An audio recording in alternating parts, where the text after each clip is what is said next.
Good afternoon and welcome to the Tuesday, April 2nd, 2024 special meeting for the Tuolumne Utilities District. I'd like to call the meeting to order and Glenn Jacobs, would you please lead us to the pledge and the flag? Yes. I pledge allegiance to the flag of the United States of America and to the republic for which it stands, one nation, under God, indivisible, with liberty and justice for all.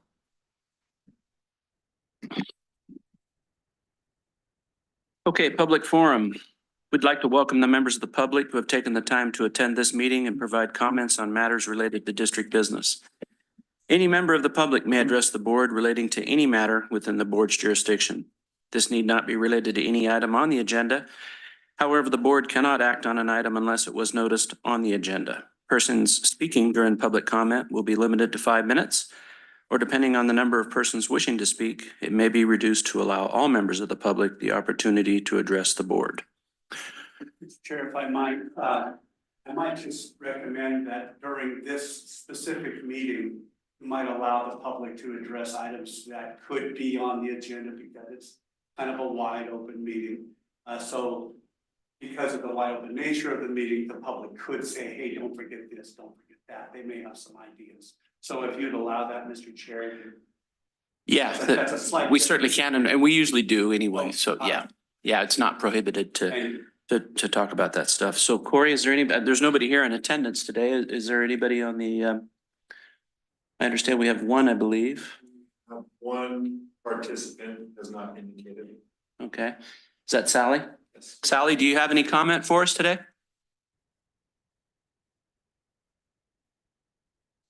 She is still currently muted.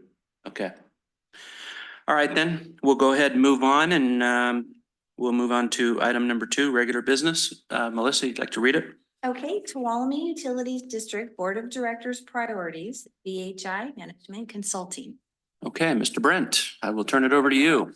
So for those, for I guess Sally, who's at home and watching, I'm Brent Ives. I am going to share a screen with you. And as we need, we can come back. It will be basically a PowerPoint that we have kind of done before, as you know. And that'll lead us through the discussion today. The discussion will include both a,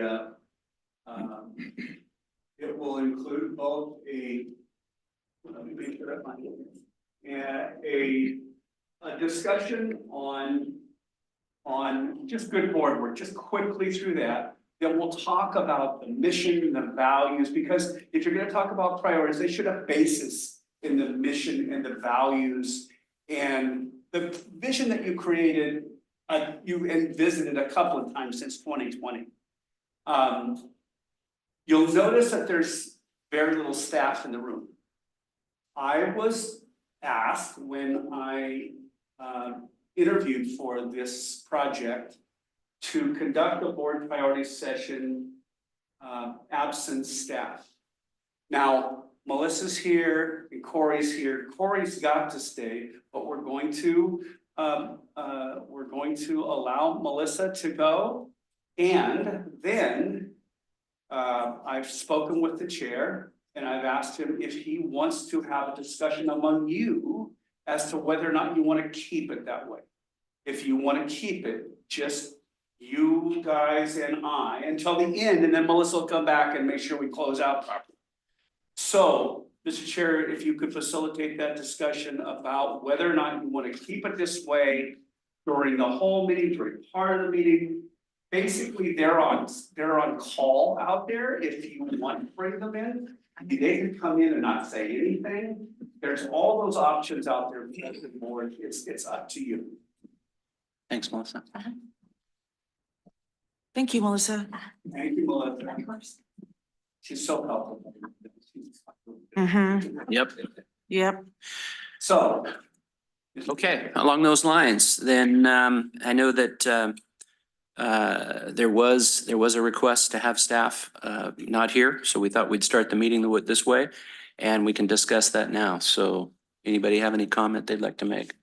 Director Jacobs. No, just some background on why there is no staff here. Just curious. Yeah, were you raising your hand? Yeah, since it was me that, Mhm. that asked that staff not be here, because I've experienced it both ways. Don't get me wrong, staff is very, very helpful. And they have a program of work that they would like, the directors to okay. I am very careful about seeing what my fellow board members want in absence of staff influence. We know that they go for best management practices. We know that Sierra Pines is a priority. We know that health and safety is number one. We know that they have a criteria also Right. in terms of safety and all that.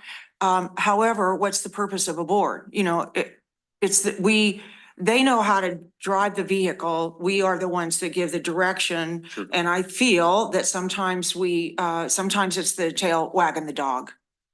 Okay, that's why. So it is a public Yeah, yeah. meeting. Absolutely, yeah. So all this- Public meeting, so all the it's staff could- streamed. All the staff could be watching They could be. the proceedings. Yes, They could, yes. yeah, Recorded. and they most likely are. And it's recorded for future posterity. Yeah, Yep. and that's totally Right. fine. But it's just the dynamic of having them physically present is a little of concern. Yeah. Well, not really concerned, it's just, this is I believe what Barbara's intent was, and correct me if I'm wrong, but, this is a board priority meeting and for the board, correct? It's for That's- the- That's it's the way for I the took the board. comments earlier. It's that we are the electeds. Staff is not elected. Got it. They have a salary and they know where they want to go. Right. Okay, we need an environment that is not influenced by where folks that are being paid know where they want to go. Yeah. It's not a personal thing. Right. It's that in a way, I want to ensure, and this is not uncommon. I mean, boards drive most buses. Yeah, so, and you seem to, you're just curious or you have a problem? No, I was just curious. It makes sense. Thank you. Oh, I okay. respect that. Director Ringen, you had a comment? Yeah, I do, and I do have a problem with this. I think that they should be present. I think that this would be a good time to where it's the proper time to air out some of the issues that have come up in the past. And build more of a team. I think that the board can't do their job without staff, and staff can't do their job without getting the direction from the board. And it's a two-way street, and I think they should be involved. I don't think that for the actual what we're going to be trying to do as far as strategic planning and that sort of thing, that necessarily should be involved. They should be involved in that, other than just to hear what the conversation is, so that they know what this board, where this board wants to take this, or see this organization go. They can listen in. Well, I don't know. Sure, go ahead. Chair, Mhm. this is just a preliminary priorities meeting. We're going to, this process, and part of my contract is to allow for this to happen and then move it in, integrate it with the strategic planning update process. So there will be, the next meeting, no doubt, will no doubt have staff there. And you can have that there. I should have told you that at the beginning, so you didn't. That being said, it doesn't preclude your position right now either. But it will, there's more of a process than just today. Well, I thought today was the No, meeting. this is not it. Okay, This is, you all just get to talk to you all at this juncture. You wanna make sure that you don't send the message to staff. And I have discussions with him, and I know the chair has too, because he was on the interview committee for me. That this is not a slight on staff, this is not a, hey, we need to say something derogatory about you or anything. But there could be just the setting. that could allow a different kind of discussion than if they are here, because they're right here. And then you can package that discussion for the next time you get, which will be in a month or two or something like that, as we can. They're in the middle of budget time now too, so it's a busy time. But there is more to this process, because the end result is an updated strategic plan that has board priorities integrated with the needs of the staff priorities, and the discussion is gonna occur in the viewpoints. The viewpoints can be different, as was pointed out. And so that will all be discussed during this process. You have the opportunity to, there's three opportunities. You can keep going the way we are. You can have them come on in and not say anything. You can have them come in and integrate completely. You can have them come in and just upon request speak. That's a decision that we had decided we're gonna leave with you. I'm certainly not gonna make that decision for you. But I can go any of those four ways. Could I ask? Sure. So in your prior experience with these situations, is it best practice, do you think, to have just the board only, or which of the options you addressed you think are best practices? The reflection of a most healthy district is that it doesn't matter. You're all together, you've already had all these, you've already hashed all this out. If there's stuff to hash out and you all need to come to closure on a position that you need to discuss with staff, that would be easier to arrive at if you were just like this. Then it is advisable, if there's something there. If there's really nothing varying broadly, then it doesn't happen. Okay, thanks. So I've had done both. Okay. Most usually it's the other one. Okay. My personal, I respect what you had to say, Barbara, creating, having an environment that may be less, or can be more focused and just, not as, anyway, I respect your position. I would support that. Dr. Rankin, you had another comment? Yeah, I just, I look around me at the condition of not only our county, but mostly of our country. And what I don't see is teamwork. And that's what we need here is teamwork in order to get the job done. And that's why with the country, nothing's getting done because there's no teamwork. And so that's my position on it, is that you don't build teamwork by slicing people out of it, whether they can listen in or not. So anyway, that's my 2 cents. Well, I'll just comment and say that at first I was against it. I preferred to have staff in here, but as I thought about it, I thought it's I tended to agree with Barbara on it that there's some value, I believe, to have some time, just what I hoped would have been the 5 of us. We have one director that's missing today, and that's too bad. I wish he was here, but I think there is some value. I feel that there is being here, just the 4 of us, as it turned out. So anyway, okay. Okay, I see. If nothing else, Brent, you take the floor. I can tell you that, yeah, let's get to those points that we need to get to while we have this rare space. Because it is rare space where the board is just together. And there's actually, they're scoring, but like I said, ignore the man behind the curtain. He's just trying to do his job. So let's go on through this. I've got to get rid of this. No, that's not doing it. So Corey, you may need to. Okay, so you can see that, does it have it? No, it doesn't. Okay, so you can see this is for anybody who may have attended that doesn't know who I am. Sally, this is for you, for instance. I see a Ron on here. that may not know who I am. I'm Brent Ives, the owner of BHI Management Consulting, and I've been doing this for 23 years directly with special districts. Over 300 clients in those 23 years.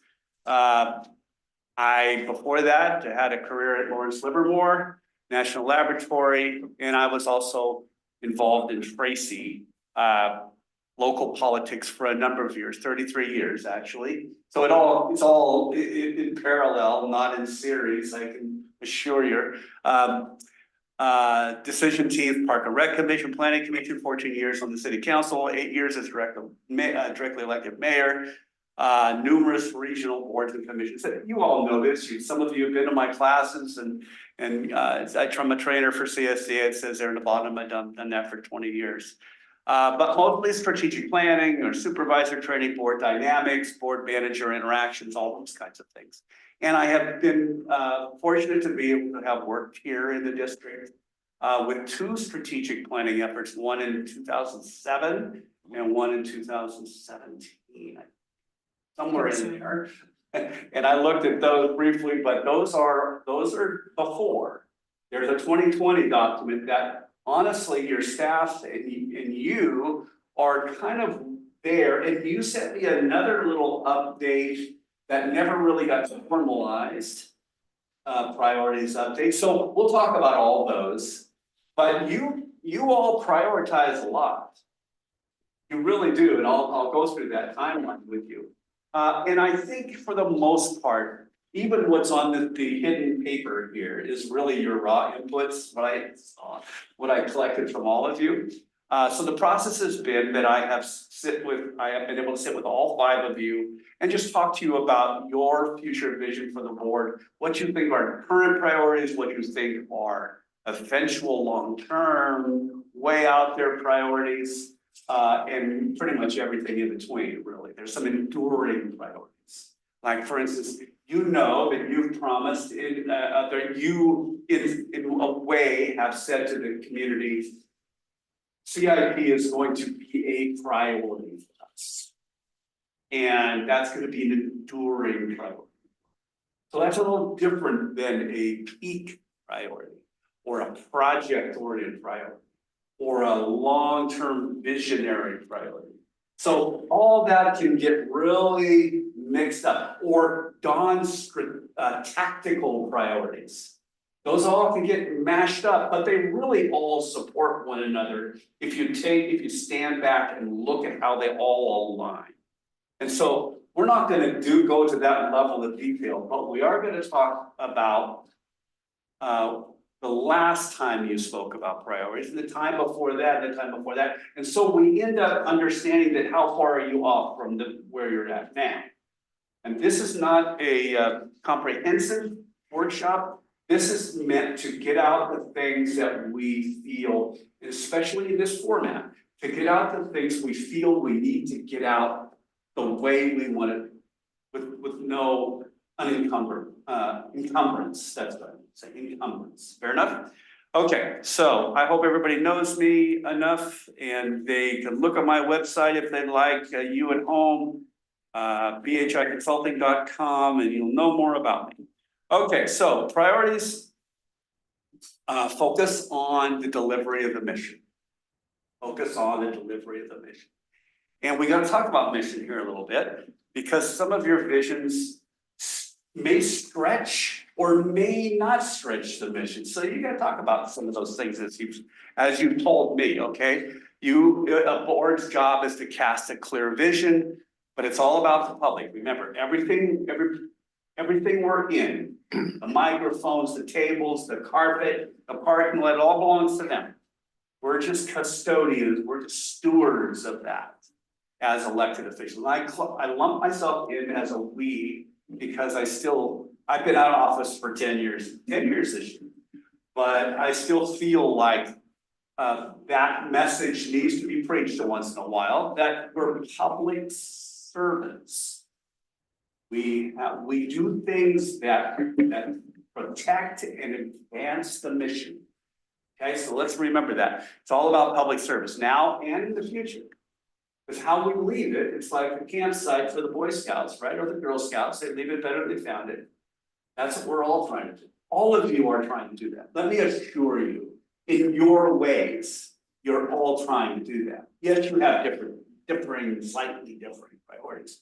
But in all your ways, it's just you caring about it your way, your unique perspective, which gives it so much power. The five of you are more powerful than one of you having singular perspective on anything. And that's the beauty of it. But that it implies this team and the ability of teams to make good decisions together. We'll go through that. So that's effectiveness of a board. And then efficient delivery of public services. So there's efficient, the word efficient, there's what questions in that, how ambiguous are those terms? What is public service? How broad? How is narrow? Okay, so we'll talk about that. Let's see. So before we get to priorities, though, we're going to talk about board performance. Not your particular board performance, but I want you to know that you focus on the mission. If you ask yourself, every time you get an agenda packet, and Ron was talking about when they used to deliver agenda packets to our home, and I had a number of that too, and I said, no, just leave it in my box down at the city hall. But hundreds of agenda packets that I get. But when I look through an agenda packet, I know there's decisions in front of me. The first decision filter I should apply to that is, how does this decision affect the mission? How does this forward protect or advance the mission?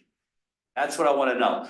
So the second part of this is know your role. Stay in your lane. Work as a team. Because work doesn't happen well as a collective of five without you being a team. You are a team, whether you like it or not. It takes generally 3 votes to move something forward. And so you can have your singular idea, your passion, but you have to you have that, you carry that, you present that, you refine that into something that's consumable for 2 other votes on the board, and that's how it works. Make good policy. Policy is really one of the most enduring things we leave. If I could, when I was in service, if I could pick up a policy from the former councils, people that I had known when I was a kid that were mayors and council members and leaders in Tracy, and I could get a policy and said, let's look at the roadway policy in Tracy from 1973.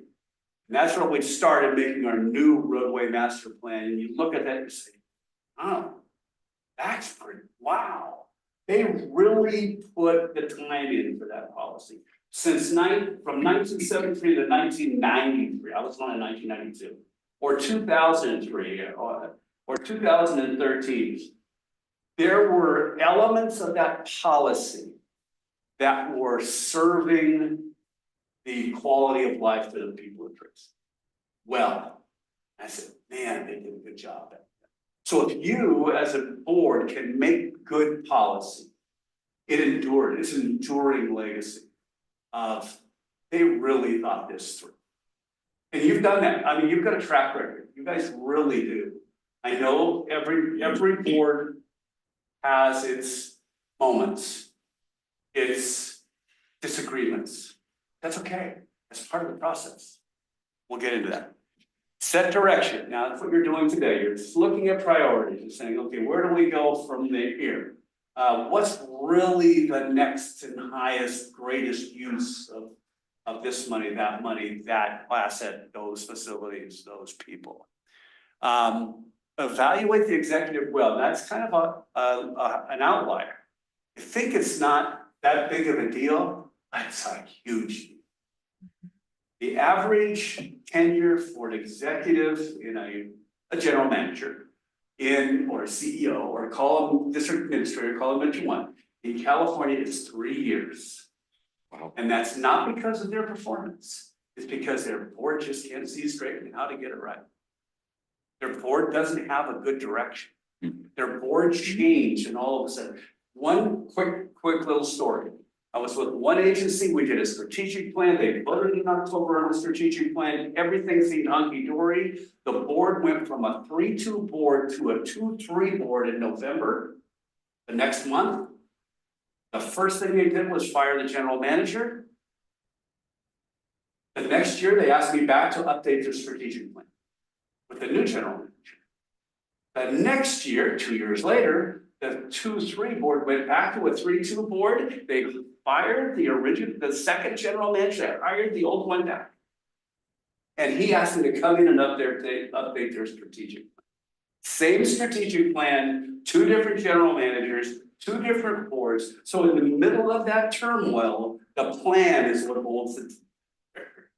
Stay with the plan. On my way out the door, I remember telling my replacement at the city of Tracy, I said, please stay with the plan. Here are the big 4 things you need to remember, Mike, who was the new mayor, and the city manager were sitting with my exit meeting.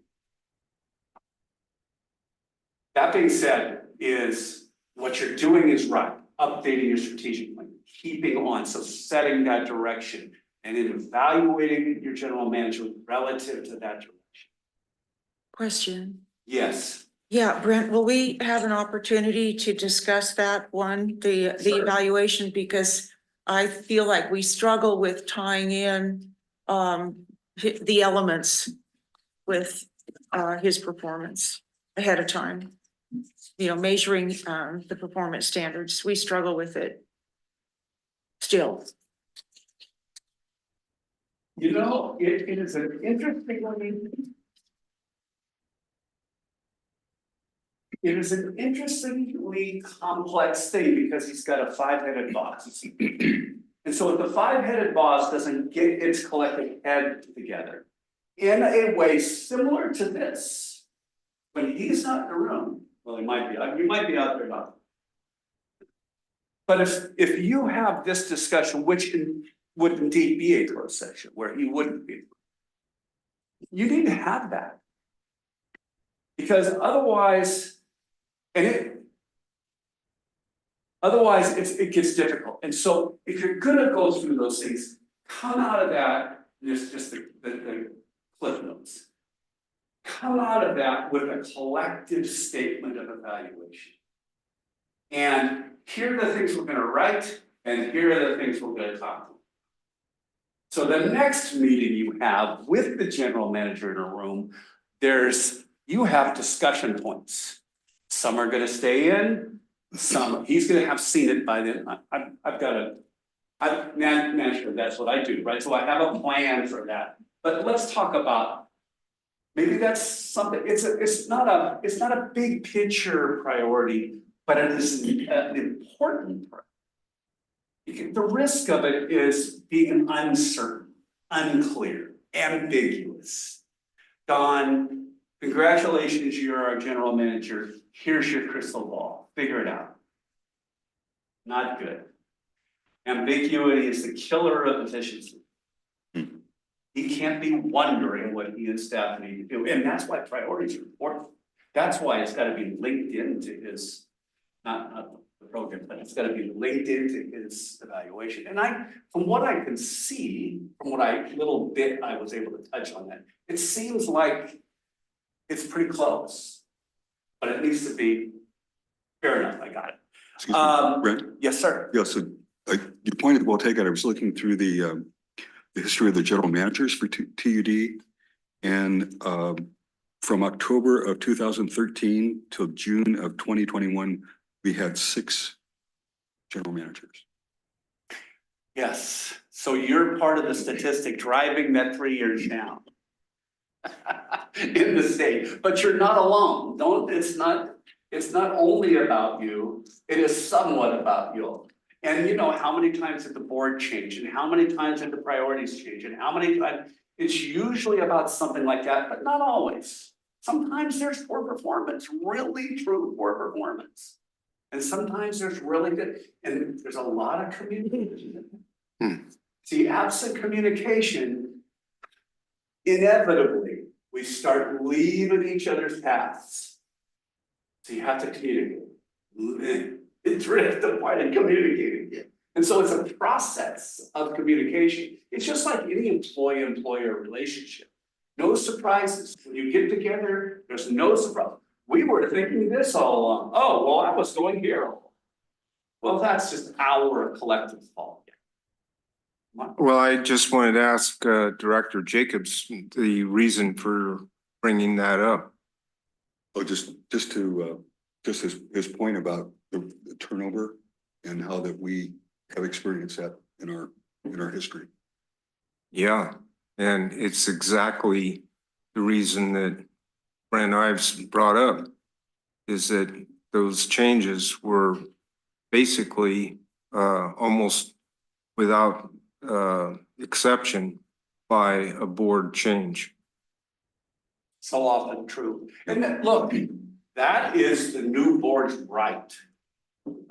If three of them, and you know, depending on the contract, some get a super majority in their contract. But if three of them, generally, if three of them vote to for no particular cause to fire them, and they go ahead and gone, and you pay the severance pay, and you're gone, you hire a new one. But let me tell you, not that we're talking about, Don, relax out there if you're listening. We're only talking about this to improve the process. But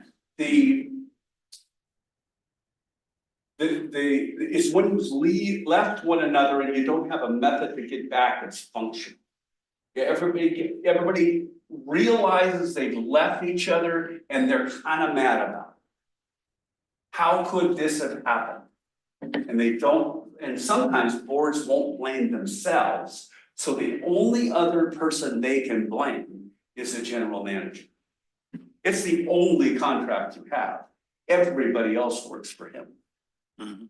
So it's a real common thing. I obviously practiced this speech over and over and taught this class. It's on my website. There's a class on this subject, because it's one of the things that just gets in the way. And from the time you find yourselves apart to the time you finally get together with the new general manager is generally about 18 months.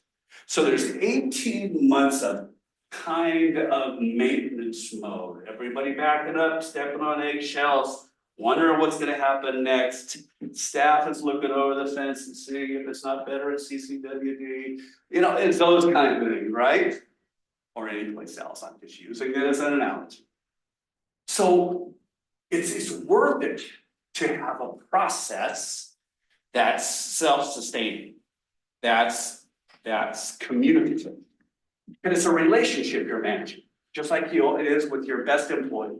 You don't want to make sure you get way out here with your best employee. Your best employee wants to stay right here with your best employee. You want to have good communications.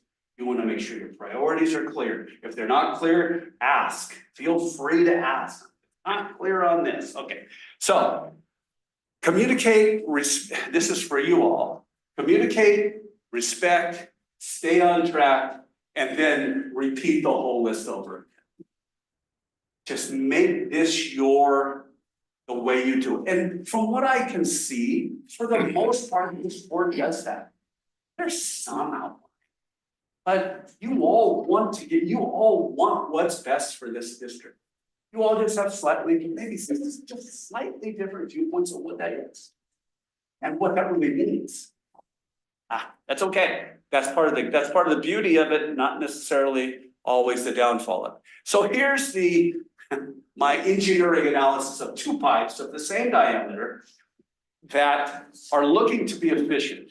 One of them is laminar flow, and that is 5 members of the board going along together in laminar flow. And they get like 20% more out the pipe than they do if it's chaotic flow, where everybody's and there's no means, they're not doing, that board down there is not doing what you're doing right now.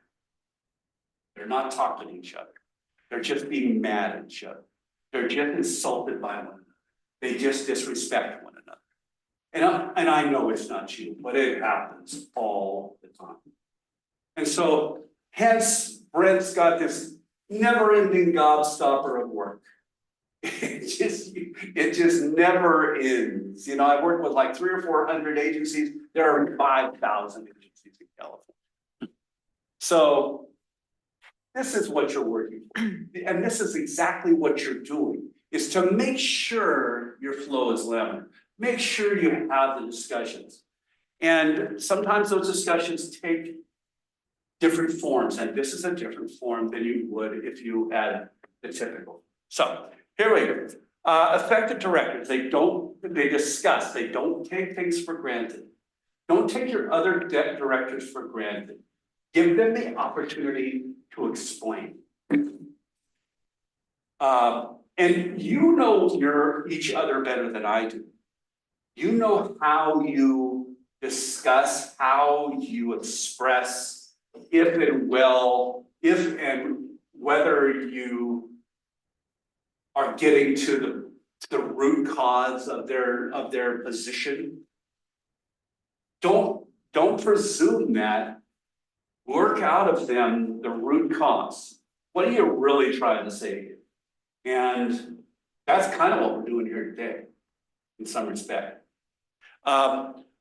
So discuss, don't distrust. Consider the entitlement in this context. Now, what that comment means is that you're each entitled to your opinion.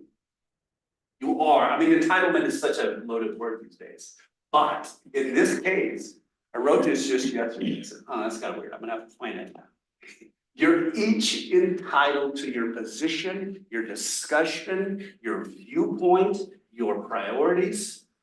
You're entitled to that. You are elected by the public. They expect that of you.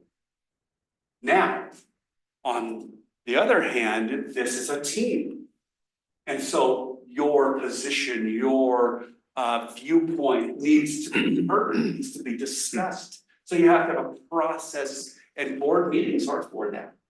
You are informed by the public as you go out and meet with them in the St. Martin, meet with them at the Starbucks and see them at church or whatever. You're informed by that from when they're here, from when they attend meetings, from when they speak to you.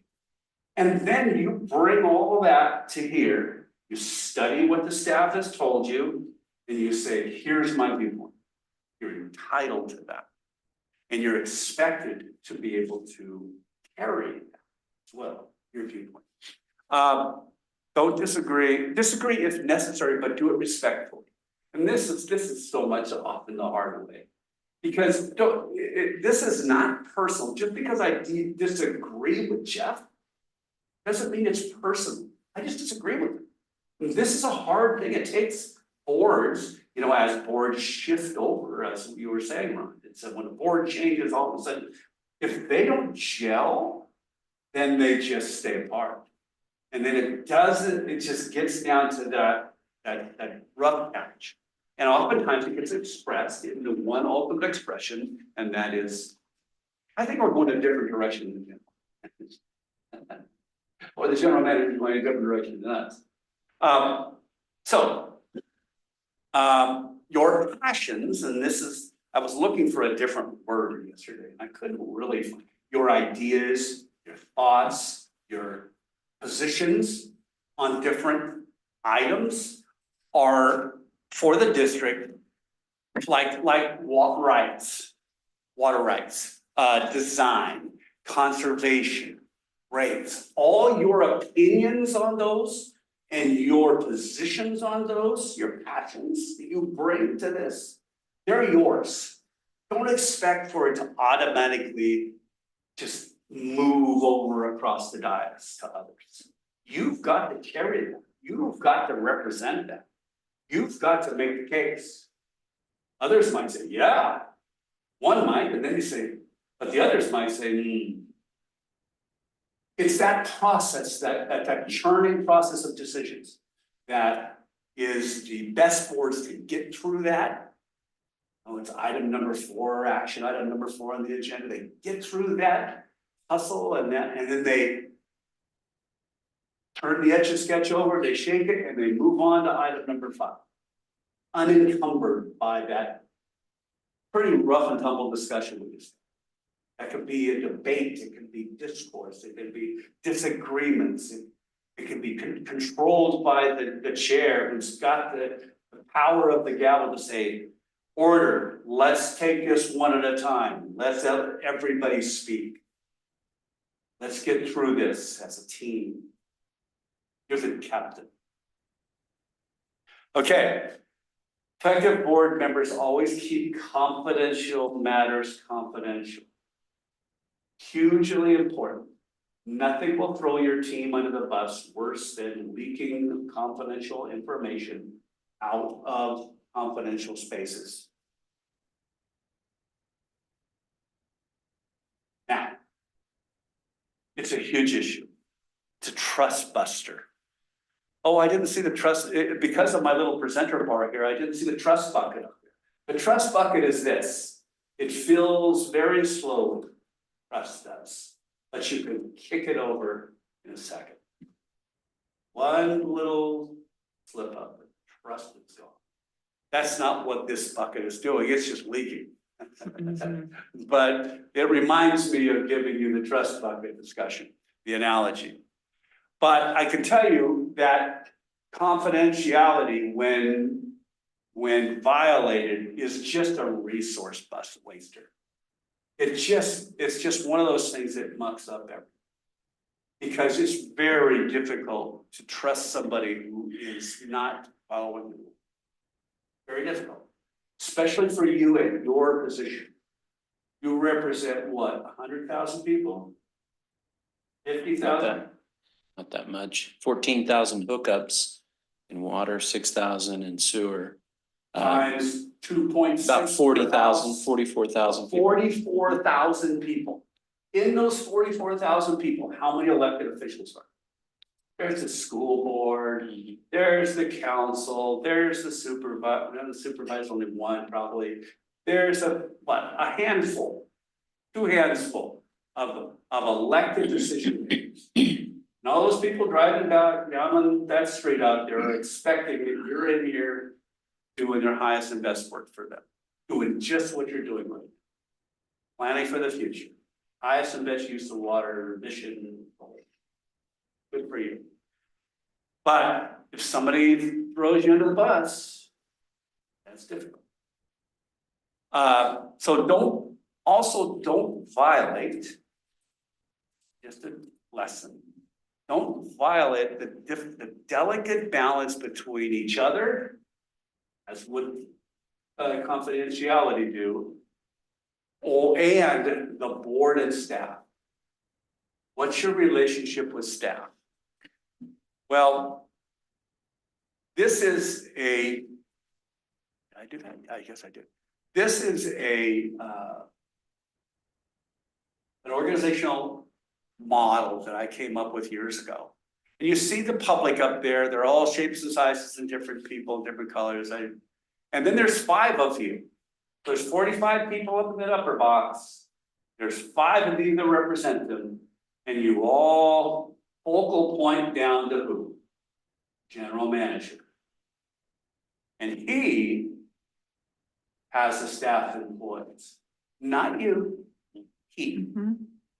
And that doesn't mean that you can't talk to them. That doesn't mean you can't interact with them. That means you can't be related to them. I don't know, your own policies and procedures would determine that. That doesn't mean that you can't have a barbecue with them. But it does mean that you can't go into a staff member's office or see one in the park and say, how's it really going? That's not your purview. You do not have that unilateral authority.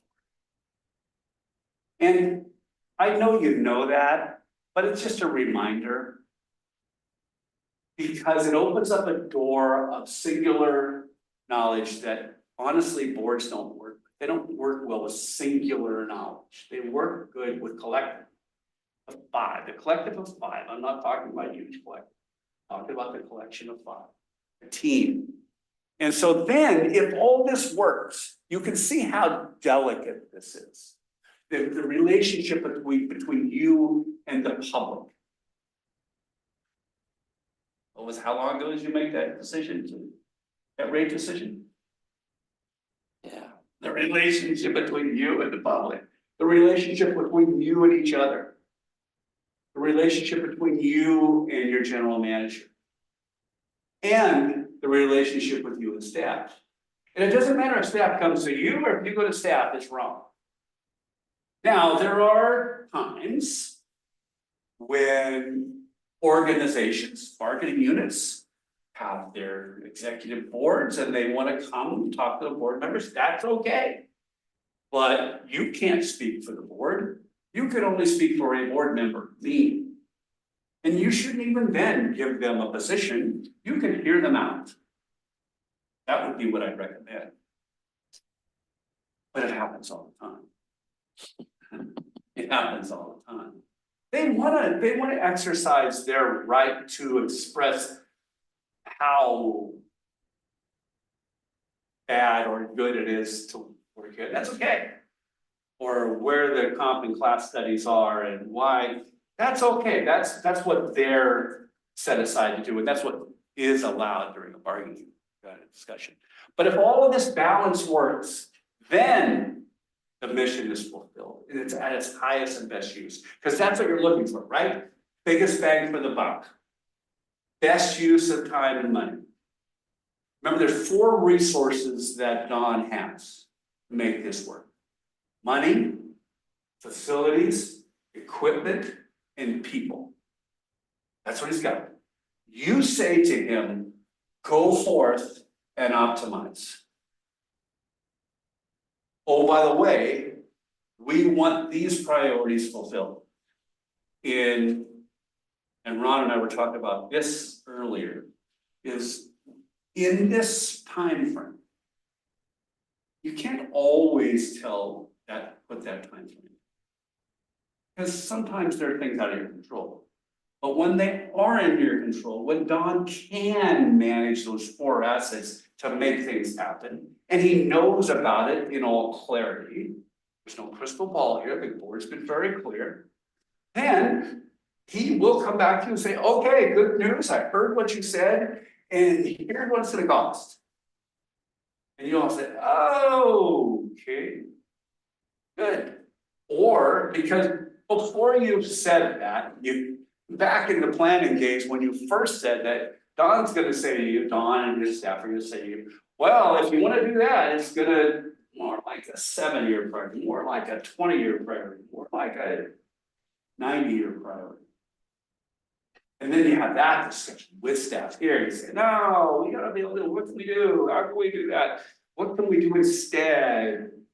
Right? But right now, we've got to have this set, then we'll integrate that set, if they're that different. They're more than likely a little like this, not like this. They're more than likely a little. You're not all not talking here. You're all picking up on the tea leaves here. It's just the specifics of each one of them sometimes that gets. You with me? Okay. So, delicate balance, it's a thing to keep in mind in how we interact with staff. So I prepared, let's talk about process and priority. I prepared for this to be your priority session. It's yours. And so where we're at is where I prepared, the way I prepared. This is your time to speak. I don't know that your manager and staff are currently working on, I can't see.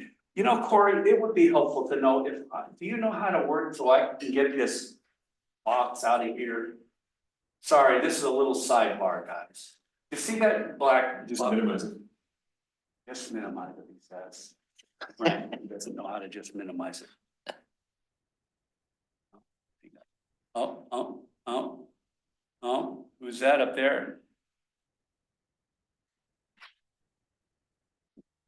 So much better. Now I'm gonna go back, back down here, back. Okay. With a little jig there. So You're currently working. I do know, this is your time to speak, but I do know that your manager is working on a set of priorities. And the past strategic plan is the general basis of those priorities and Don's evaluation, which was just in January. There's a set of priorities that you guys look at.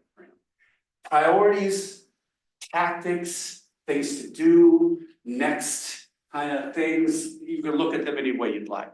But these are yours only as presented to me. That's the behind the magic curtain.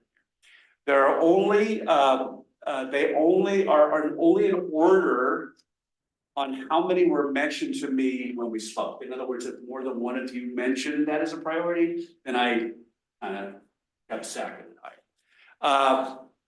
And so this creates 3 sets of priorities that are existent in the board. This will create 3. They're not necessarily different. As I said, they're most likely the same. And let's define the differences. Some of them are tactical and some are strategic. And ensure that they're laminar, like the laminar flow of the pipe, right? So the goal today is to be sure that you discuss openly as a board, confirm the list we have, keep costs, some of those, refine. We're gonna work on that together. We've got till 4 o'clock, we've got a couple hours. We're gonna work on statements that look and feel like we collectively say this. What do you think? And that's the next stage, is I take that and I take it to staff and I say, what do you guys think? Because the next meeting we're gonna have with you, we're gonna talk about how that integrates with the strategic plan. Okay, right? So today's goal is to discuss openly as a board, confirm, toss and keep, place as these as warranted. The next step will reach clarity to integrate these into the plan. And you all have thoughts regarding the future of the district. And I wanted to accentuate that you all care. Please know that about one another.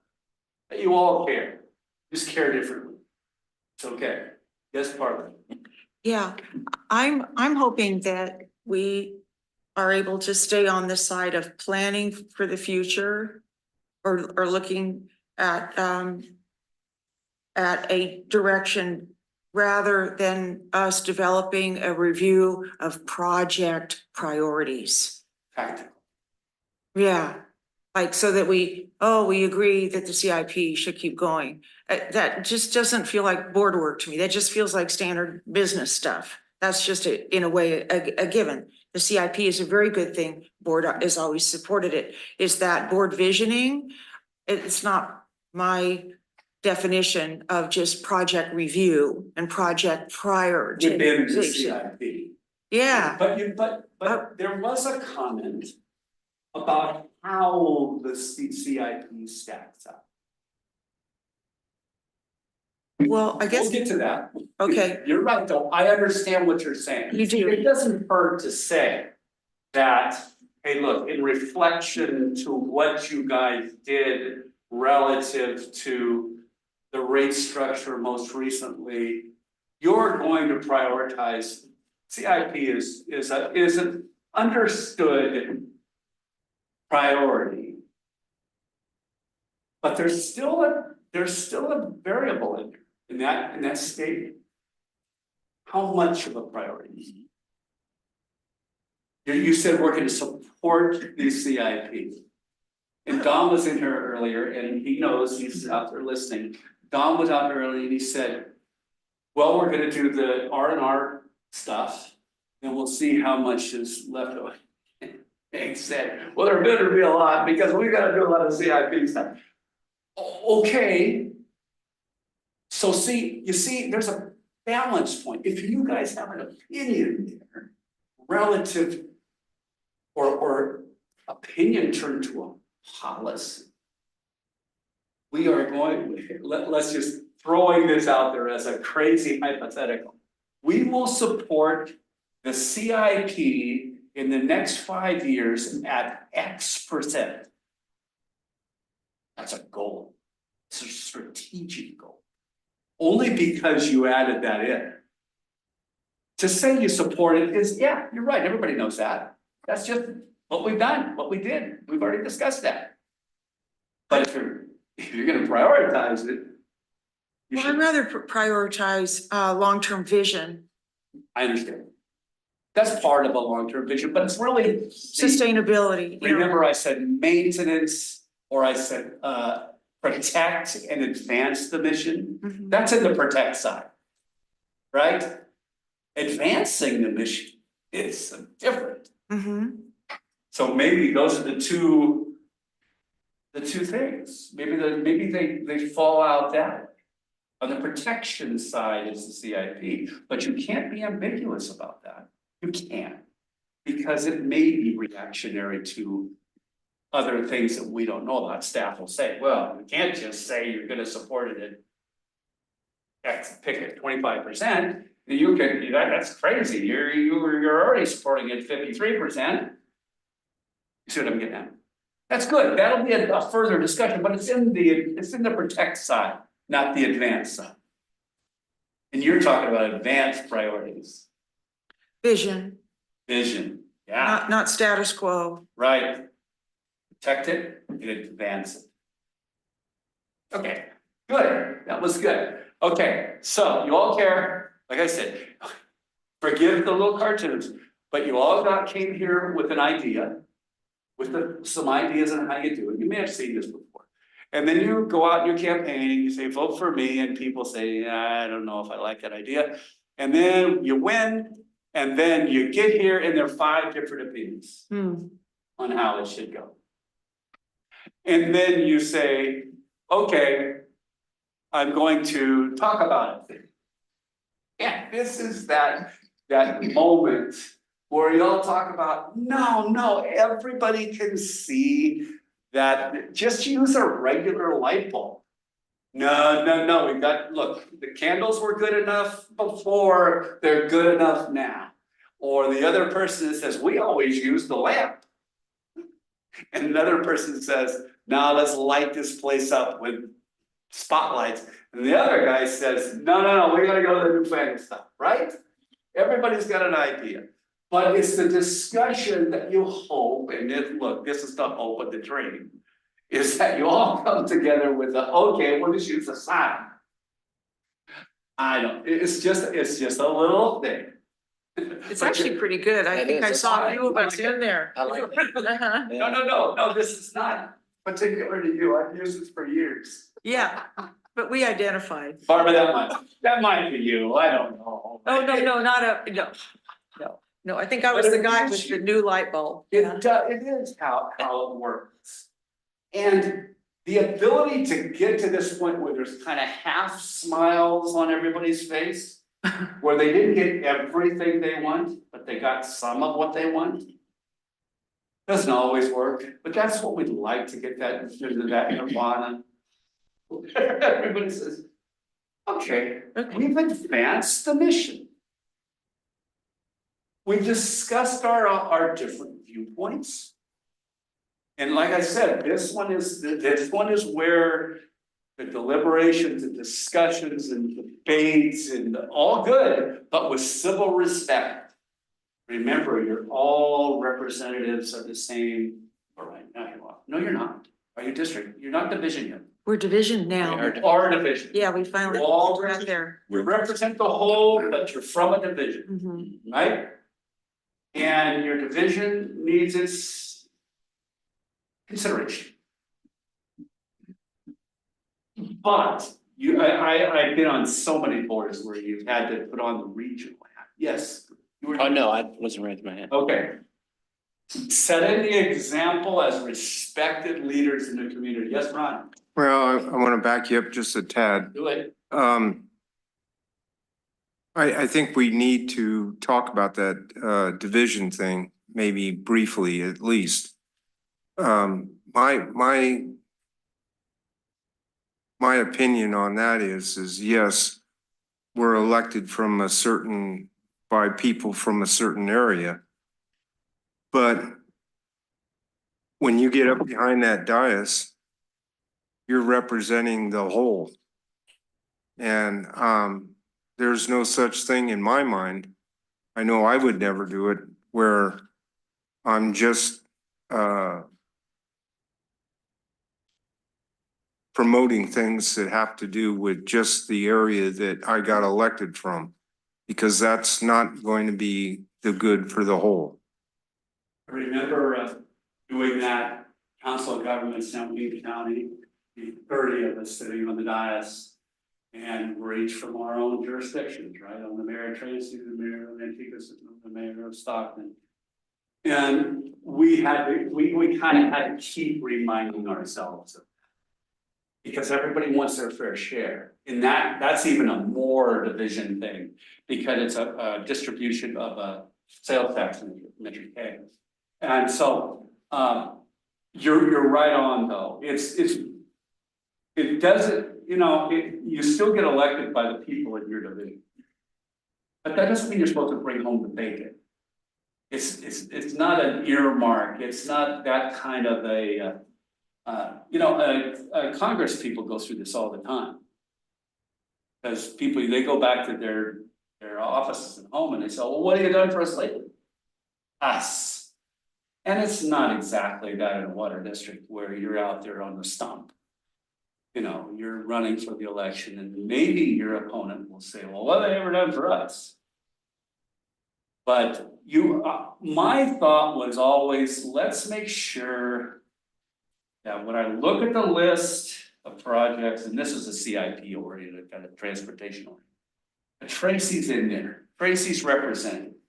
Tracy's not getting, not getting overlooked. That was as far as I went. I really only rarely had to engage. When there was the Tracy project, then I got to engage a little bit, But yeah, it is tough. And I don't know if you have many discussions that way. This division specific, dare I say, port discussions. Yeah.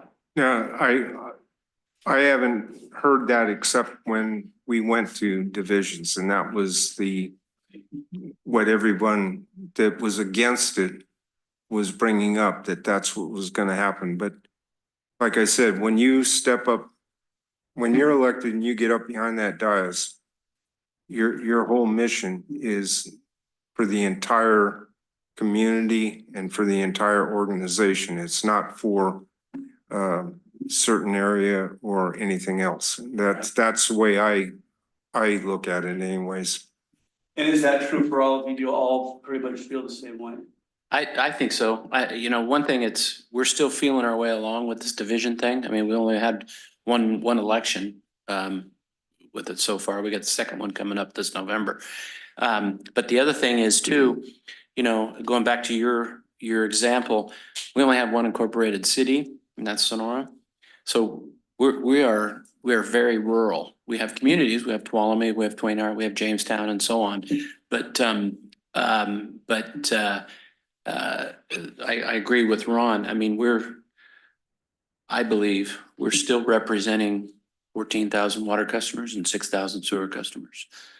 And we need to have that in our mind. That's how it's been. Yeah, and we need to have that in mind when we make decisions. That's gonna get turned on its head. It might. Yeah. From one division, somebody comes along and says, we're not getting our fair share. I think we're lucky to view divisions is that our water ditch system, but also our watersheds run just about through all of our divisions. So we all have water quality issues and watershed issues and the fire protection issues. So I think we're all one there. The advantage of a division really is, okay, you can look up who is your elected from your division and say, hey, I got a problem. Can you help me out? So there's a point person, but yet we're also involved in the community that, we're not turfy or anything. Somebody that lives next door to me may know you. So it's all fine. But the risk is the liability was there. And so we were advised to go this direction. But the other cool thing is by dividing into smaller areas, we can actually finally walk neighborhoods. We can talk with people. It's possible to actually campaign. Yeah, yes, And represent your, here's what I will be, I will keep us in mind. You know what I mean? Our division will be represented. it's kind of having a little fraction of the whole, campaigning for what you believe in, which will be for the whole.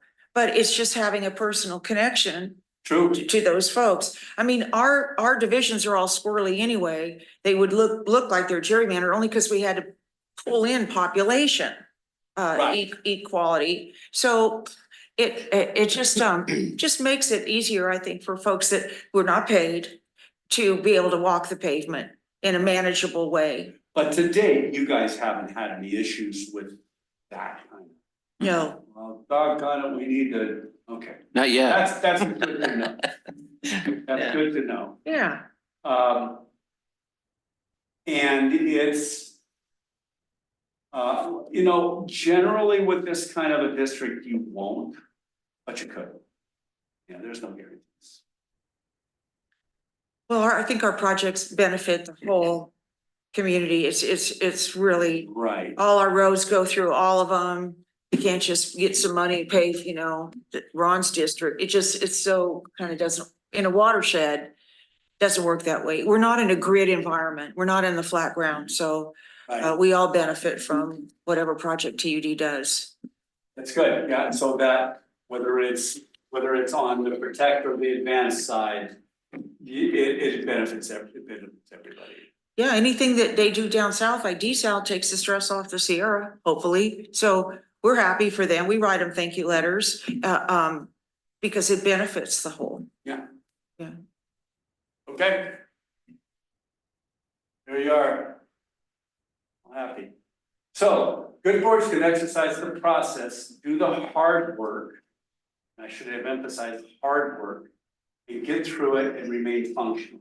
Hard work is when you all kind of have a different opinion on something. Or you have a difficult, unpopular, but necessary decision. That's the hard work, right? When a board, that's a board under stress, and anything under stress, anything organic under stress can crumble to its nature. I was with a board one time in a very affluent neighborhood that was back in the day an irrigation district, and they still are called an irrigation district. Now it's like super affluent, all beautiful ranches and team owners, and I mean, really high level. They were just moving along like an irrigation district, doing everything, doing their good work, good yeoman's work on providing water for their the rural, the semi-rural, and the urban people there. And 5 people came in one of their meetings, hardly anybody ever showed up at it. 5 people came in dressed in yellow shirts. They had paid for their real estate, because these people all had money. And they said, save XX district from the board of directors. And the board chair, who had never, none of them had ever encountered anything like that. They just went, whoosh. They didn't know what to do. They took over the mic, they took over the items from the audience and just kept talking one after the other. And it just blew them away. They had no process to deal with that. And that was a tough time, and it was a time when a chair needed to be prepared for that. The result of that was that, I don't think it was related, but 2 weeks later, one of them died. One of the board members died of a heart attack. Unrelated. Wow. We think. One resigned. 2 didn't run, 1 ran for re-election. And 4 of the people that had yellow shirts on were elected to the board. Then they looked at the strategic plan that was in place and said, oh, I don't know that we can really do anything different than this. But they just wanted to shake it up. So hard decisions come. I remember when I've been in this room in 2008, maybe, and there were probably 70 people in it. Ron, you, Barbie, you guys all might have been. There were 70 people here because we were gonna talk about what's gonna be next for this or for that. I mean, people were engaged during the strategic planning. And it's one of my examples of one of the most well-attended per capita of a engaged community. Because they weren't happy with what was going on at the time. They wanted some changes. Difficult board, yeah, there you are, sitting there under the real spotlight now. I mean, it's not like today where you sit up there and say, okay, well, let's just move on to the next agenda item. It's like, no, they're lined up for to talk to. So good boards can handle that. That's where teamwork and the work that's gone into be a team comes in handy. You guys are it. You guys are looking at each other and say, oh man, we're all we got. And staff, and Melissa, and your attorney, and your kind of huddle. Okay, but discussing and processing differing perspectives and viewpoints that come from the audience, come from each other, able to be uncomfortable as a team, stressed, uncomfortable as a team. That's best boards. The board demonstrated making the hard decisions still at this board. This board has demonstrated making the hard decisions. When you went through that rate increase, you went through the hard decision. That's the worst time, even as a mayor, having to raise rates on sewer, water, trash, or something like that. Because there's always people that are better. You know it's hard on your community. You hate the gap. Nobody wants to raise rates.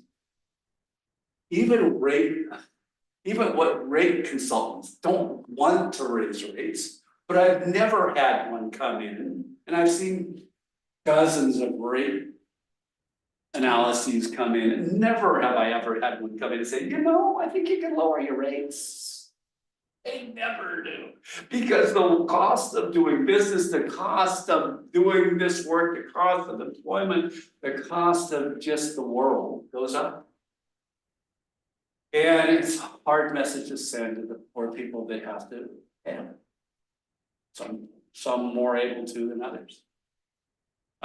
Those are hard decisions. So you have demonstrated that you can make hard decisions. Track record, good bones of planning. I like to say that you got good bones of planning. You really do.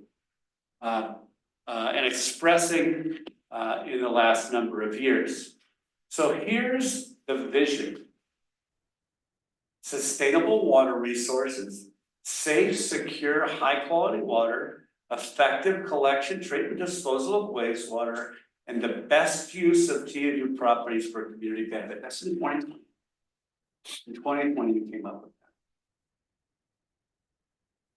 that. Does it need to say something different? Ron, you're looking at me like, oh, please don't say anything, Barbara. Oh, no, I'm wondering where he got that from. From your strategic plan. Came from 2020, yeah. Yeah. I'd like to just say something about this. I find that our water travels overland through customers and non-customers' properties, goes to treatment plants that get distributed, some in pipes, some in open canals. But it goes into creeks. We have impoundments like Phoenix Lake that takes on sediment load. And it's clear that some of the maintenance problems and the siltation has to do with countywide management practices. That TUD, I'm sure, a part of rate increases has to do with treating water that could enter our system maybe a little bit cleaner if we all agreed that we all have a responsibility to take care of the watersheds that our water flows through. So where my beef is that TUD must supply fire flow to everybody, customer, non-customer alike. We don't say, oh, you're not a customer, you don't get put out your house when it's on fire. But we live in a watershed, and that's what's missing in this mission. And we need, that is part at least of my value. If we're really gonna be sustainable, it's incumbent on us to take care of this water and make it as clean as possible. And I'm talking all the siltation that is reducing the capacity of Phoenix, that it's easier to want to find workarounds or engineered solutions instead of getting the whole community to buy into helping us take care of this water quality. And that's where I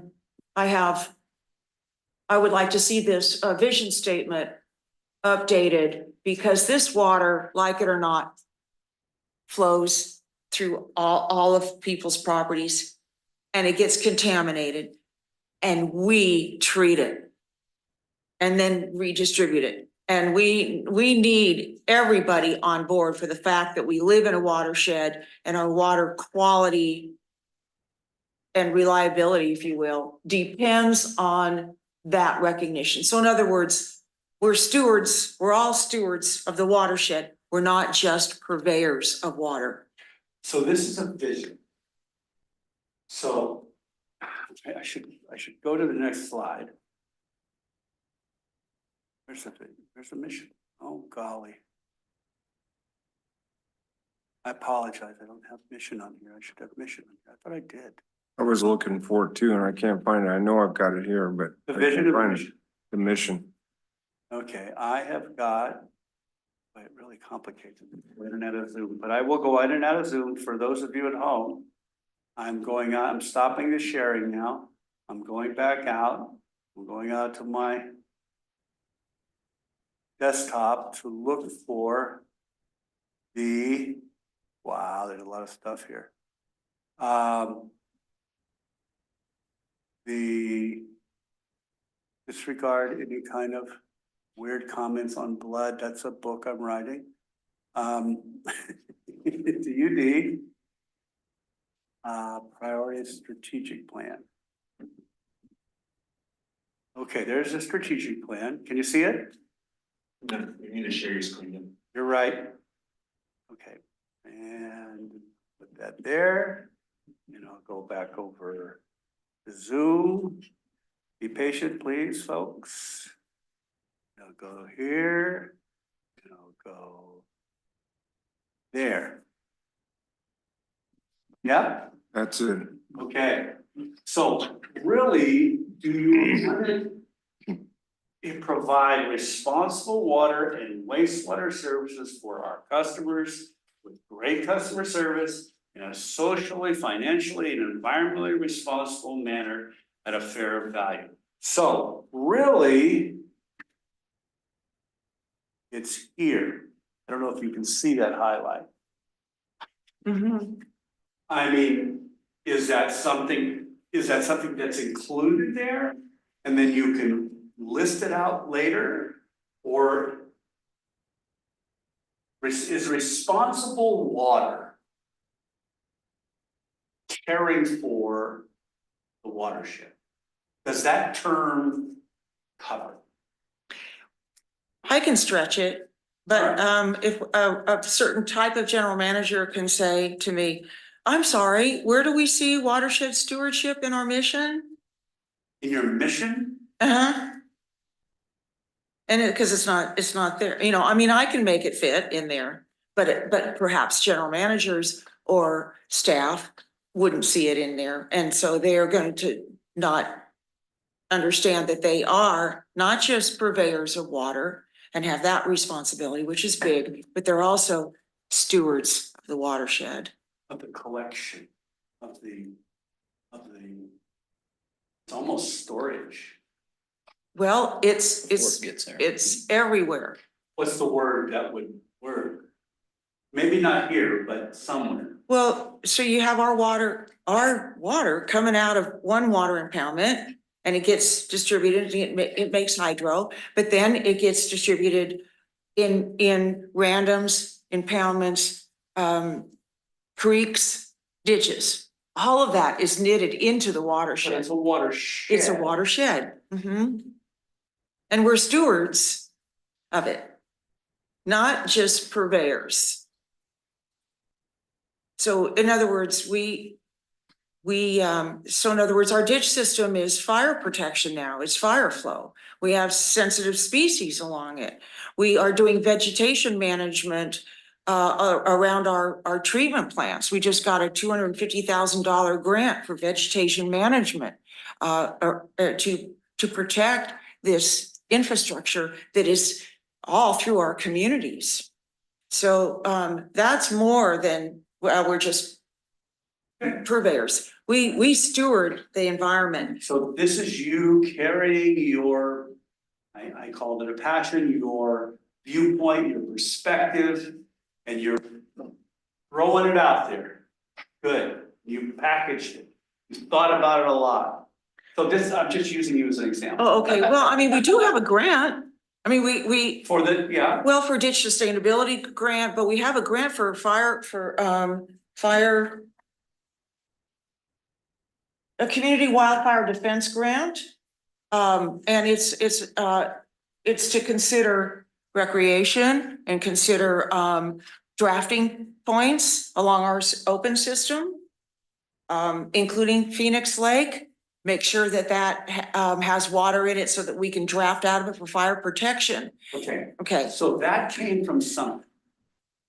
That grant, yeah, somebody here, our general manager, I'm sorry, our general manager. our general manager wrote a grant application and got a grant. Simplified, yes. I mean, there were Yes. consultants, yeah. But somebody did it. Mhm. So that means somebody had it on their list of things to do. Somebody had it as a priority, right? Maybe not the Yeah. highest. It was a goal-setting session in 2019 that we really wanted fire water drafting points along within our watershed, other than hydrants. Okay, And so that we finally were able to get a grant and actualize a board goal, a board direction. there you go. So there, you've exercised the process, but maybe not to its full extent is what I'm saying. There's Right. more, there's more to do. Is that what you're saying? These are, in my opinion, this is we're enlarging the purpose of protecting our water within our watershed. We're enlarging that discussion, moving beyond provide responsible water and wastewater services. That there's an inherent assumption that is treated water. Let me try this. Let me see if I'm in that mode. That what is treated water, Barbara? I'm not in that mode. That What- what is treated water? What is treated water? Yeah, I mean, no, you just made that in your comment. There's an assumption that that is treated Oh, water. sorry, okay, responsible water and wastewater services. What if Oh, it I said- see. You're making the difference. Okay. What I if it got you. said provide and protect? I like it. I like that. I didn't hear you. What if it said provide and protect? That's good.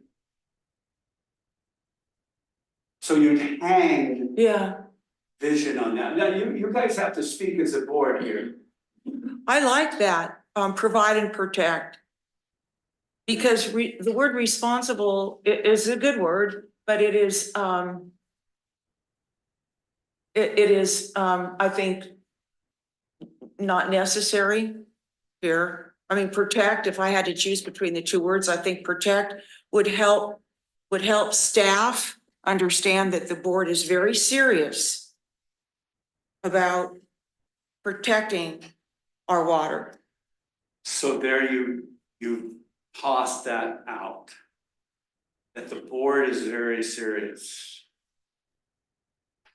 So the board has to say, yeah, let's float that word out there.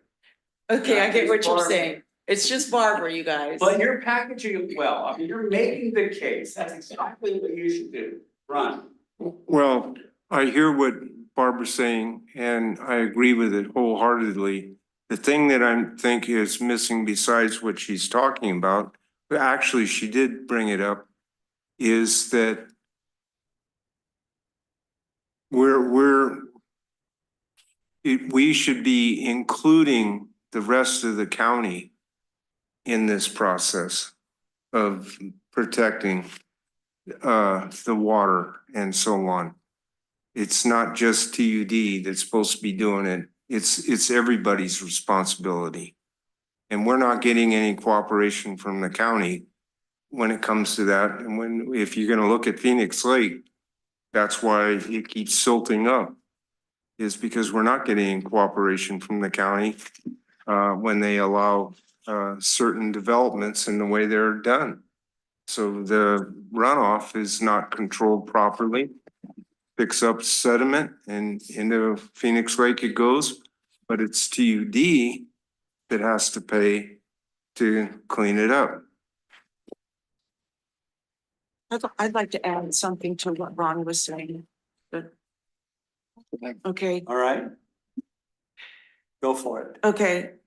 In order to get grants from natural resources, state grants, Sierra Nevada Conservancy grants, we need a robust mission that we can point to and say, and this grant to do vegetation management throughout the watershed is consistent with our mission. And it sends a message to staff, it sends a message to the general manager. It's easy to tie our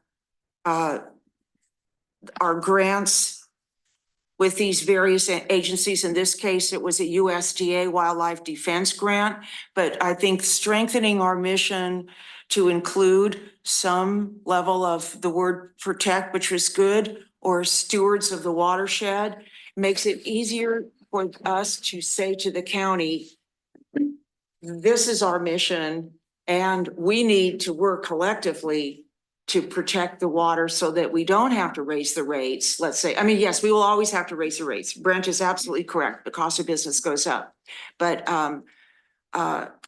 if we're going to be sustainable, people need to understand what it takes to protect their water. I agree with you, Ron. And we don't have to belabor it here, but protect water and watershed. Can I jump in for a minute? Yeah. Yeah, I see where you're going and I don't disagree with you, but that's a slippery slope there. Because just like Ron said, we don't get cooperation from the county. Maybe we do, maybe we don't. My point is I don't want to debate that here. But we are not land planners. TUD is not a land planning organization. Right. We're subject to it and we pay the bill for a lot of it. You're right, we do. And I am gonna be the first board member to stand up and say that I am not gonna be in favor of taking people's private property rights away, you know, to pass policies and ordinances that might do that. However, that's all I'm gonna say about that, is that we gotta be a little careful because in my opinion, we're getting out of our lane a little bit on that. Well, the problem Just is have to be that careful. the problem is that there's no dividing line. If there was a dividing line and rules that we could go by, everyone, then it would be fine and good. But like several years ago, I caught the environmental person trying to run through the Board of Supervisors a new well, it included septic tanks for new development. And we're talking about septic tanks just a few yards off of well, I'm exaggerating here, but very close to Phoenix Lake. Mhm. That's a no-no. I mean, you know, all that should be on sewer. Yeah. And here's somebody trying to force through something. Well, yes, we're not into planning and development, but we're the ones that are gonna have to pay for it. I agree with you. Or our ratepayers are the ones that are gonna have to pay for it. And that's why we're sitting up behind that dais is to try and protect them. And so that's where the problem is. Right, and that delicate balance, you're right, you're trying to protect them, you're trying to protect the mission about the water, but you've got to think about how much cost, there's a lot of cost prohibitive things that can be considered, but a strategic plan can go on for a lot longer than 5 years. It can say, that's one of our visionary goals, to get to this place where we have this great partnership with the land use decision makers.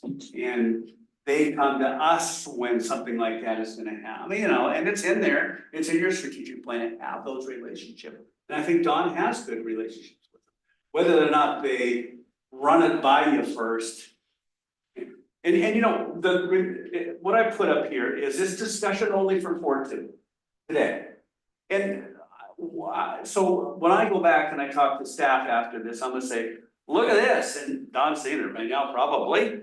But they're gonna, I don't know if their eyes are rolling or if their eyes are saying, I think I know what we can put in that bin, how we can bin it. But maybe what we're talking about here is we're certainly not just talking about 5 years. We're talking about a sustained caring for the watershed, a sustainable manner at a fair value. Well, that's different. The word responsible or responsive always says, don't worry, we're not gonna just go willy-nilly with your rates. That's what it always implies. And it's okay, I get that. Whether you're at that juncture or not, I don't know. But you see, I want Don to give me his thoughts if that mission were to change like that. And so we want to know that. And the next time we meet together, we want to know that. So we can have that discussion. Well, what does that really mean? Does it mean a number of different projects or just a continued movement of things like that? So that's where we're going. But if this is a sentiment of the board now, and that's all we're really working on, is sentiments of the board. That the pressures on a board to be more water inclusive. I don't know, you know, in that sense, or a mission statement that really reflects what we think. Then this is not cast in concrete. This is just something that's for, you know, but then we have the other discussion. Well, that's gonna mean this, that, and the other thing. That's okay. Yeah. I like what you're saying, and as someone who has watched the land use and water allocation start closing, it's certainly with ag concerns, the land and the water go hand in hand, building and contamination go hand in hand, watershed runoff hand in hand, everything. But when I look at where the money is in the state, they are making a very concerted effort to move towards a watershed approach. IRWM is a good example. I think in looking at the environmental context, the mountain counties context, poor planning costs the water districts in the long run. Watershed management, watershed restoration, youth access to their water. I could go on and on about green infrastructure, green belts, reducing the risk of fire, using water resources. That is all where the money is. And so for our general manager, one of my quests is to educate him on where the money is in the state so we can use the OPM. But if it's not in our goals or it's not in our mission to tap into these resources because we want to provide opportunities for safety for our community and health and being able to see where their water comes from, but we still have this hands-off approach. I mean, I think we need to start retooling towards where the carrots are, and that is looking at TUD and our infrastructure and the land and the canals, and looking at it in terms of revenue opportunity, health and safety, quality of life, our children. The best science camp in the world is along our system. And I think that these are opportunities that are underutilized, but a general manager can always say, well, that's just you, Barb. I don't see it reflected in our mission or reflected anywhere. So I think we will always, if we don't have it reflected here, then Well, nobody has to care. and as I point out, should this remain, you know, the red is only proposed, it's only there, it's nothing cast in stone. Should this remain as a output of this meeting, then the next meeting will be the board being able to speak to this with him and staff and saying, is this all making sense? What's this going to really mean? How's this really gonna look? How is it gonna look in the enduring term, the long term, and the immediate, the 5-year term? You've already got an example of it, that's good, but there's better and best. You can make your point, and there's another shoe to drop on your point, I know. And so we'll talk about that, it's on there, don't worry. And so, it's okay, all that's, and I think they know too, but they've got to hear from the board in a corporate sense. And so this is that opportunity to discuss it. So if you guys have big issues relative to carrying this forward for the next round of discussions, now's the time. Otherwise, we can put that out there. It's nobody, it's not a commitment, it's just a suggestion. We're just gonna look at this, talk about it. Having protect in there is fine with me. How about sustainability? I like it. Mhm. I've got one word I'd like to see come out, What's that? socially. I was never real comfortable with it before, but now with PG&E and the state's going through with what's coming down the pipe with power rates and picking and choosing who gets to pay cheap rates and who gets to pay expensive rates, I'm not okay with it now. But I'm one of 5, so Okay, that gives you your thoughts. yeah, I think that's incredibly unfair what It's they're very doing. ambiguous too. And it is, and it's at the, I mean, but yeah, that's the way it comes across the leaf, but no, talk about it. Yeah, go ahead. go ahead. So, just kind of step back. This is very beneficial. I'm in favor of things I'm hearing and sensing. But just to kind of step back and maybe kind of educate me a little bit, the difference between, or the distinction between 4 things: priorities, that's distinguished from goals, that's distinguished from mission, that's distinct from a strategic plan. So, Vision and values. So- There's all those terms. right, so Terminology is so important. You're right. So my understanding of what we're about here now is kind of the foundation, which is priorities. It is. And then It's everything- working from the And bottom then up. everything will flow from that, including changing our mission statement. You disagree? It's actually the other way around. Okay, From mission, you say, okay, what's gonna be our vision to move the mission forward, to protect it and to advance it. And so you leave more, make it a more inclusive mission, it allows you to put more vision ideas in there. And then with more vision ideas, you can set goals, and those goals represent your priorities. got it. So that's how it stacks up, and the whole thing together is your strategic.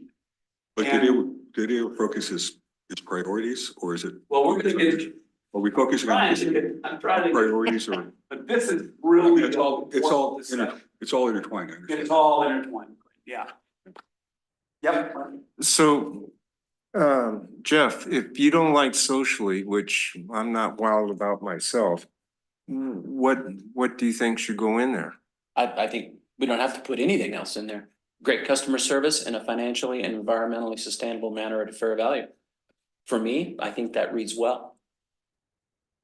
Yeah, I like that. Okay, so Just what fair, the fair word going. value is what takes the place of that socially, in my mind. Means the same. Well, That it's a socially redundancy. was kind of, didn't really know, but I guess what I'm saying is if we're gonna take socially out, then the fair value is what will take over in my mind, because that's what's important is we need to do those things in a fair, proper manner. I agree. I agree. Fair value to me means that we're doing our job as a board and making sure that the rates that we collect are being spent in a fair and valuable way Right, to complete these goals right, and deliver water and collect sewer. So, right. let me just say this about that. The word fair is something you have to defend. Mhm. Okay, So be prepared for that. And I put it in red just because when we have the next discussion, let's talk about what we all mean. okay, that's a good, fair point, fair point. Thank you.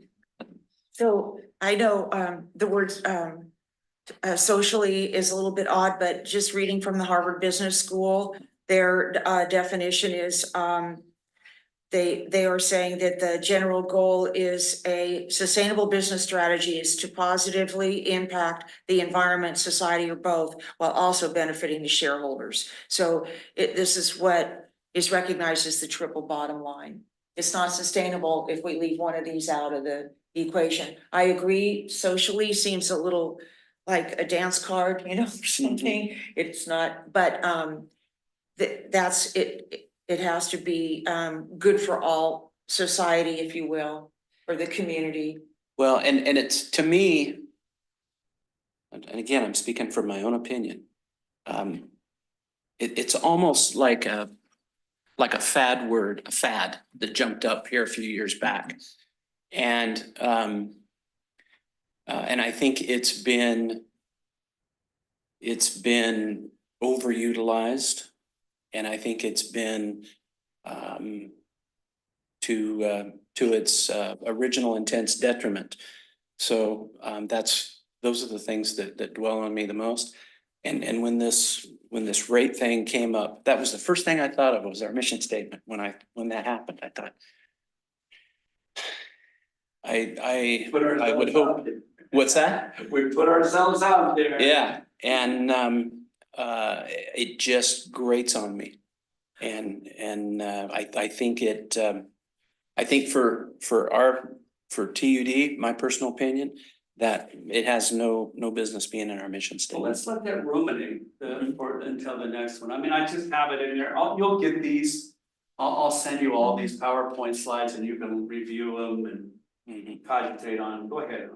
Well, I want to tag on to what Jeff's talking about. Is the only thing that I really feel strong about is that at some point in that mission statement, our ratepayers need to know that we're trying to provide them with the very best service we can at the most reasonable rate. And You think socially does that? no, I don't. I agree with you on that. That's too heebie-jeebie. I don't understand it, but something needs to tell them that even though it's like the last rate increase, that's the last thing that I wanted. I mean, I'm dying every 2 months when I write out that check. It hurts me. So I can imagine what it's doing to many other ratepayers. But if that's what it takes in order to get this organization upright and running in the right direction, then that's what it takes. So that's where fair value, to me, takes over the socially. This will be tested in your priorities, so we need to look at this. Good. I think this is great feeding ground for our next meeting. We do have. The next meeting does not have to have staff in it. We can just do this again. And then we can have the staff. So we'll decide that at the end of the meeting, okay? Good though, good.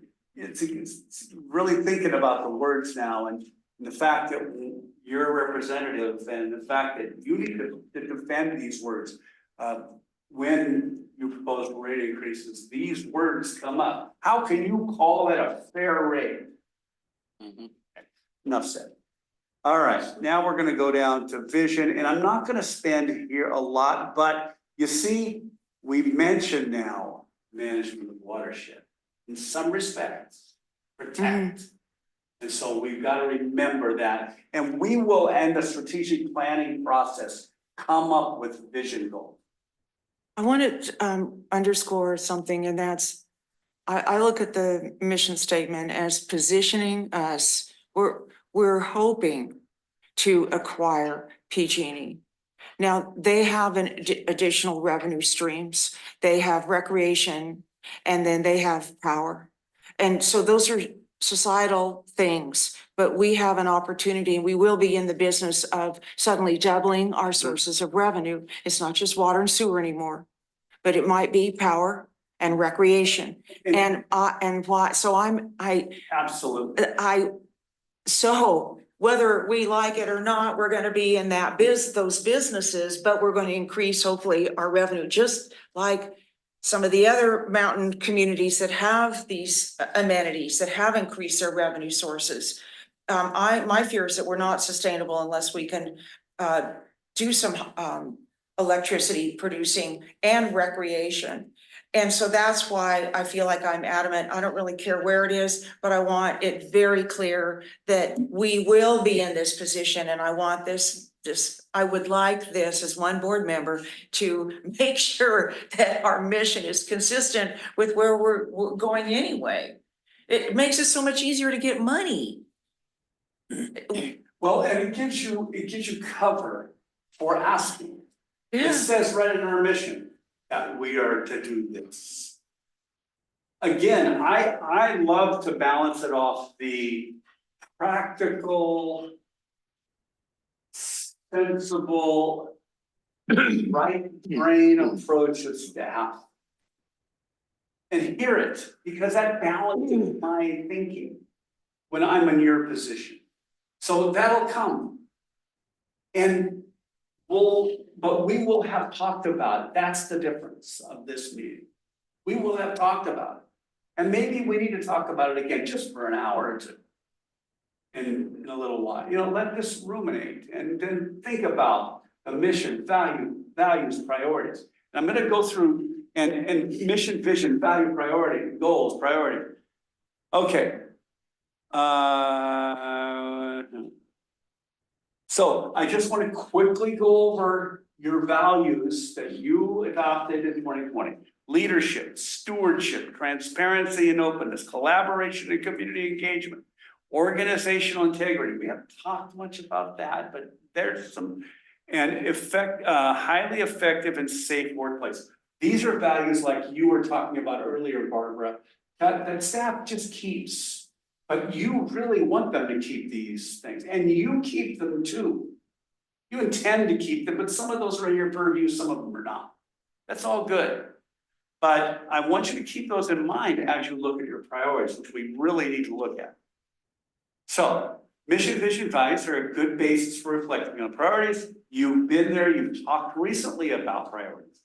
Tactical priorities that lead to strategic and fit your values, okay? Remember, priorities are based on a vision, are connected to your mission.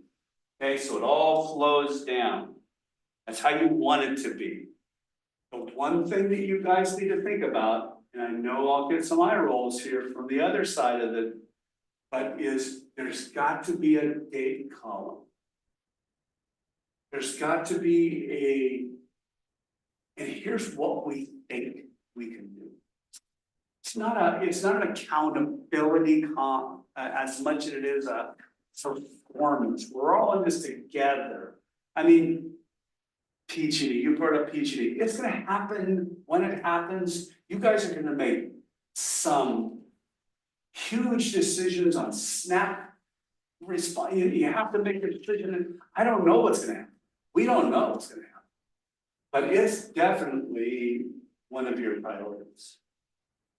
But we don't know what it is yet, really. So it's not even, it's a short term, yeah, get it done ASAP, but it's a huge, long-term priority. It's like a 100-year priority. We know some of what it's going to be Some. because of the FERC license and the partnership with the Forest Service Yeah. and those 4E conditions and the whole, all the responsibilities that may come with this thing and the dam condition. So we do know some of You know them. the dam condition? Well, it's confidential, but that information Fair enough. You don't have is, to say yeah, it. but the No. condition, let's say a condition assessment of the assets. There's Okay. a lot of, I think there's a lot. I were in your position from only what I've heard from the outside looking in. There's a lot of pro forma kinds of things. Absolutely. Yes, so let's, The deal is on the table. yes, so I just don't wanna just think we're gonna be a little tiny water purveyor and, because we're not gonna go outside the box. We really need to think about what does that box look like and how can we bake it into this, because we're gonna need money. Fair enough. Fair enough. That's where I'm going is money. So, as recently as January, you talked about tactical goals with Don. In 2021, you spoke of similar priorities. They were pretty similar. In 2020, when you did the plan, they were not terribly different than what you've got now. I believe you're reiterating and confirming and narrowing and clarifying your priorities now. So that's what we're gonna go to. The process is best at this stage to develop clear language, if possible, for each priority that moves forward, so that, and we may not get it all done today, but we may, and I put some things together just as initial thoughts. But what I say about those clear language, these are not cast, they're draft, please understand, they're not cast, nothing's cast in concrete today. In order to meet the community's need for water security, we will what? To best serve our constituents, we're committed to what? You see what I'm getting at? I'm relating it back to the mission statement, bringing it forward as a priority. That's in draft, here's what we really think. All right, so let me go down. Mission, vision, I think I just did that. Okay, so here's what I did in, can't point, but you see there's intermediate tactical, those are now. Those are, remember Don's long list from January? A lot of those are tactical, but they serve the intent of the mission and vision. The short term are tactical as well, 1 to 2 years. There's immediate, there's 1 to 2 years, there's some moderate term priority, strategic, 5 to 10 years, or maybe you could even stretch that all as long as the CIP planning goes out. Those are priorities. Those are gonna be supported. The question is are there variables in that support? Because there end up every budget year, variables in that support. And there are variables on the need to support it properly. And your new finance manager and Don and Abby are going over that right now, preparing budgets for May and June decisions. And you're gonna see it. They're working on it. And as we heard this morning, you know, well, I guess it's afternoon, but we heard, you know, it kind of ends up at the end. After we've done all this, then we'll do this. Maybe you don't want it to be done. Now, you have to determine how hard that is on staff to say, no, put CIP and then R&D. Or put CIP and then salaries. tough to say. And right now I can see the eyes rolling back there because, wait a minute, that's just not how it works. But if CIP is the bottom feeder for the result of the cost of doing business, then it's almost guaranteed that it will go down. So you need to have that discussion. You have a clear understanding of that. And one of your board members made the point that I'm not sure I understand the methodology of the prioritization of CIP, which is a reasonable question. You ought to understand what methodology Eric and Don use to put those together. And you may already, I don't want to presume you. Mhm. But I remember it was always a, man, slow down, talk to me in language I understand. Okay, anyway, so you can see down there, there's a little picture of how you did it in 2021. And you came up, and it's next slide. You came up with these mission critical, high priority, and important. Now, these were never formally approved. So these are not what you gave me today, what you gave me a couple weeks. These are what were there, but you can see how it is. It's not too far off. Is it? There may be new ones. It would be for years ago. But that's what I'm saying, is you guys have a history of planning and prioritizing and things like that. So I don't want to, we don't need to reinvent the wheel if the wheel is reflecting what we wanted to say. And that's part of your question. Well, when we did this exercise in 2021, and this is when we were between general managers. Mhm. Staff showed us their tier 1, tier 2, tier 3, tier 4. So they had under tier 1, this is how they prioritize their stuff. You know, tier 1 mandatory safety, funding is secured, and likely failure. I mean, so they have their criteria. Okay, Yes, and that was part's in the good. same document that provided this. So and we had a good discussion on what staff is keyed into. Yes. They're not necessarily keyed into some of the other boxes for multiple benefits of some of these priorities.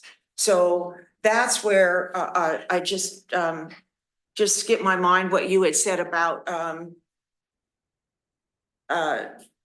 trying to fit it together. So, I mean, can we achieve something that's regulatory and make it environmentally sustainable and give something to the public and make it fire safe Yeah. as well? Yeah, So it that- expands staff's definition of tier 1, and integrates the So you board's prefer direction. the tier 1, tier 2 approach to this mission critical? No, I actually don't. Oh, you like this? Well, Does it leave something out? no, this is staff. That I'm telling you how staff prioritizes. is this how staff prioritizes? No. They prioritize in That, this is I can what's, bring that up, we can all look at it together if you'd like. Yeah, I'd like to. Sure. Yeah, yeah, okay. and they have very good reason. Their criteria is absolutely with me. sound.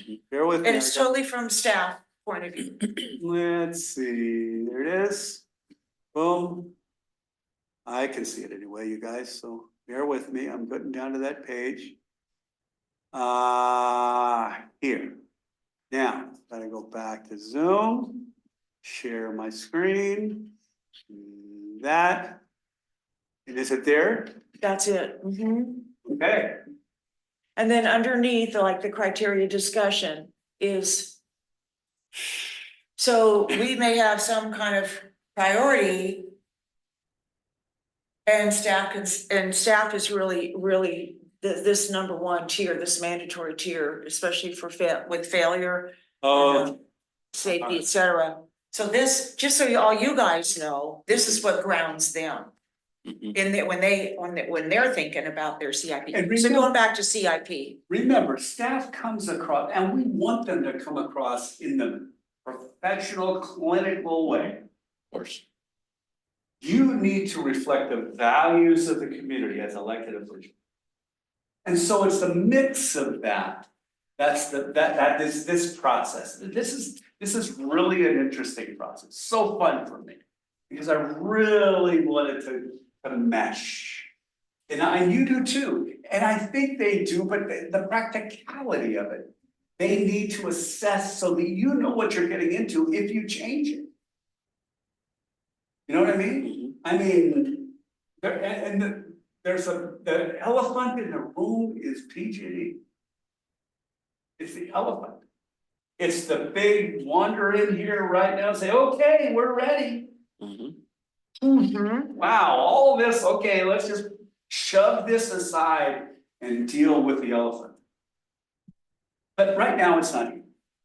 So let's get ready for the elephant. That's right, Brent, and that's this board's responsibility to make sure we don't go off on some rabbit hole and that we don't have money to deal with PG&E. You're not likely to have the money that they could potentially want. Potentially.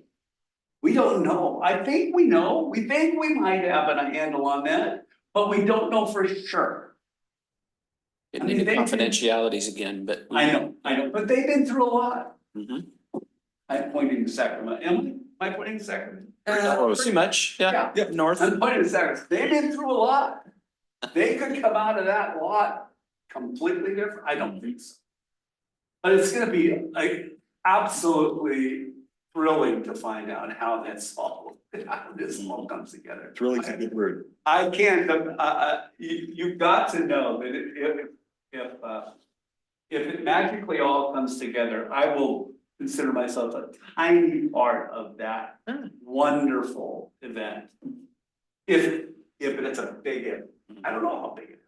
Okay, so good, we got to look at that, and good that you got to explain what you think of that. I think to you all, it never got approved, Barbara. Yeah, I know, it did, That is. yeah, I couldn't remember if it got ratified or not. Well, there was no general manager to kind of move Yeah. it to the We were agenda. in limbo. Yeah, Would it be possible to fast forward in that report to the telling the multiple benefit project story? Cause I think this is more. what page is that? It's page 8. That's more board, it's kind of board work. Right there. Yeah, okay, so, all right, so. Staff is looking at regulatory, health, safety, et cetera. But what we do to represent our constituents is more these bigger picture. Directional things that position us with PG&E, make us more consistent if we acquire PG&E, where we can marry up a little easier, whether we like it or not, and with the county too. So these are more softer, if you will, but very important strategic directions for sustainability with PG&E. So it gives it, we're all in it together, but this just lays it out a little bit differently. What I see though, to me, outside looking in, objective perspective, is a confusing set of priorities. And confusion leads to, there's gotta be a better word than exploitation. Confusion leads to ambiguity, where somebody picks and chooses, okay, I like that part, that part, that part, this, those are we're gonna be looking for. That's why we have to insist on clarity here, on this one.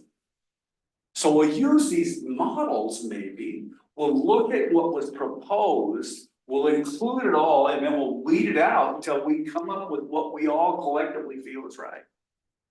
That's a good process.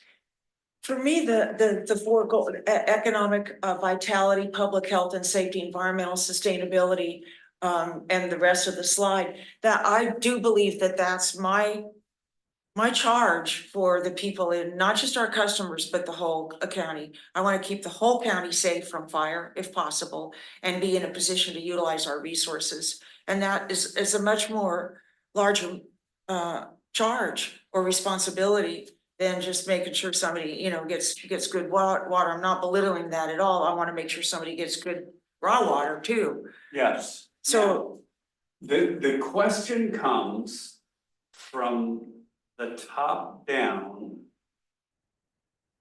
let's say you had a list of 20 priorities. And then they start at the bottom, then they start at the top, so we afford that, afford that, afford that, afford that, afford that, oh, there's the one. Here on out, it's means more efficient processes to be able to add a couple, or meaning lower the cost of doing business, or finding other sources of revenue, up to and including rate increase. That's I'm sure that to some degree, that your new finance manager is doing that right. Dealing with all the flood of information is coming in there. Up to and including somebody on that list called PG&E. Oh, let's eyes wide open go into these things, you know what I mean? That's what they've got to go through. Said, fine, you can go further down the list, but it's gonna cost you. Cost you. It might cost another rate increase. It might mean that we have to take some of these out and put them down low. All that we should do together. But you should have a good sense of how that list looks. Yes. Well, let me ask a question first. Where did this come from? Is that was from the staff or? No, this was from, Stanton. yeah, I think it was Stantec. So they put this together. Well, they met with you guys. Yeah. It was a facilitated discussion. Yeah, it was a And then lady. there's a report, and I think they put together the look and feel of the report. Okay, yeah, I think I even remember that meeting now. And So where I think, and you correct me if I'm mistaken, Barbara, but I think where you're going is, the bottom line is that we need to look at more than just what we've been looking at. We're about, especially when we take on PG&E, we now are moving into other areas that we should exploit for income, as well as the benefit of the community, for multiple reasons.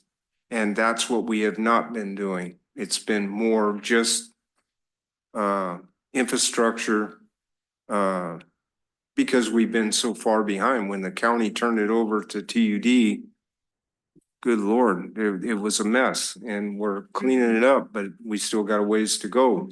So it's all been around just infrastructure and getting it righted up. But now we're entering into a new era when we acquire PG&E, now we have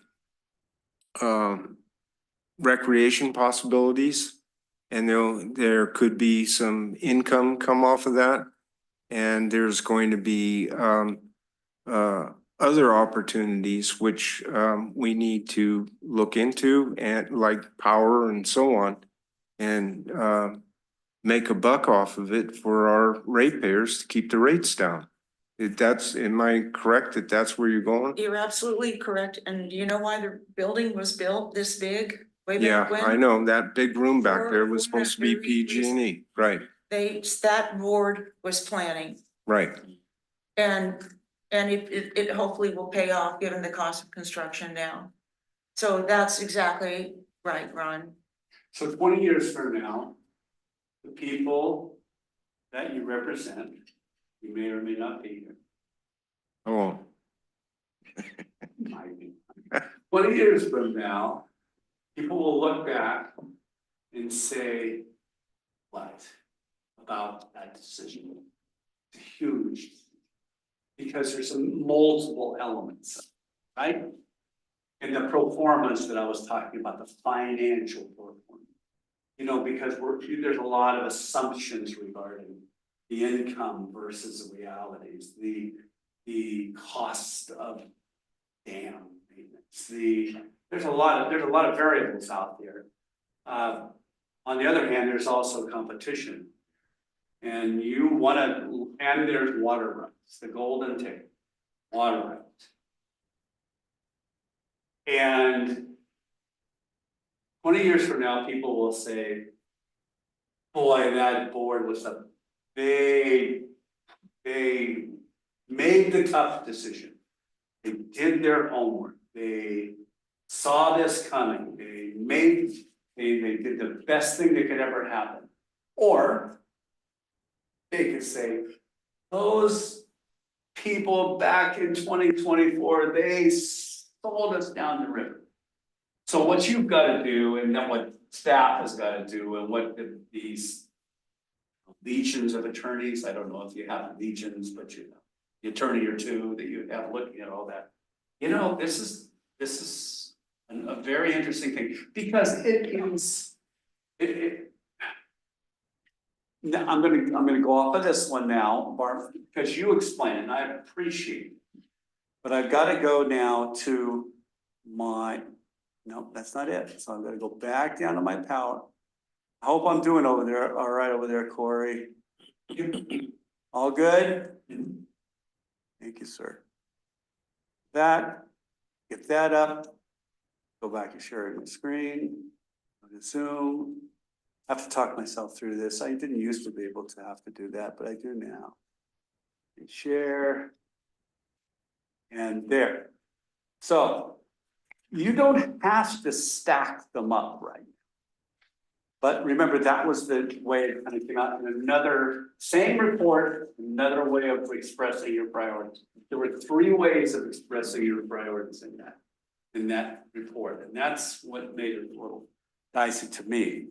But here's the word cloud of your input. 2 weeks ago. You can see what words pop out. More, water, like, increase, PG&E, longer, year, board. I just love to do that because I like to see what were the common words in your. And so you can see reorg. I don't know. There's some words in there that I just take it the way I get it. But here, the magic poster is the raw input from your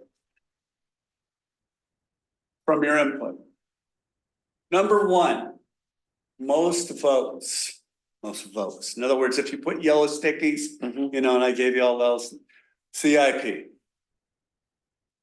All five of us said that. 4 of you mentioned it. I see, I got you. I didn't put, remember I told you clean Yeah. slate? 4 stars. 4 stars. Yeah. 3 stars on PG&E, water rights, assets, property conveyances, storage, power, all of it. 2 stars, regional water treatment facility. And this is just what you said, okay? It may not be your priorities. D, 1 star. In other words, that's one person and another. Improve communications for improved board clarity, reasons for and longer term implications of big decisions. And I'll get back to it and explain this. Staff providing professional advice, not lobbying for their choices. There were 2 people that mentioned that. And they felt it in different ways. For different reasons. I don't know that that's really a strategic priority as it is a management priority. But that for it to be here says, we all have to work on what that means. And is there, you know, there's a nugget of truth in almost all of these. Let me put them up. I think I've got them up here. Come on, Brent. Yes. So if you want to see them up there.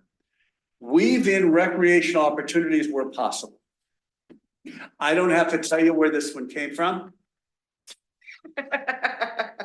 You know. You can raise your hand if you'd like.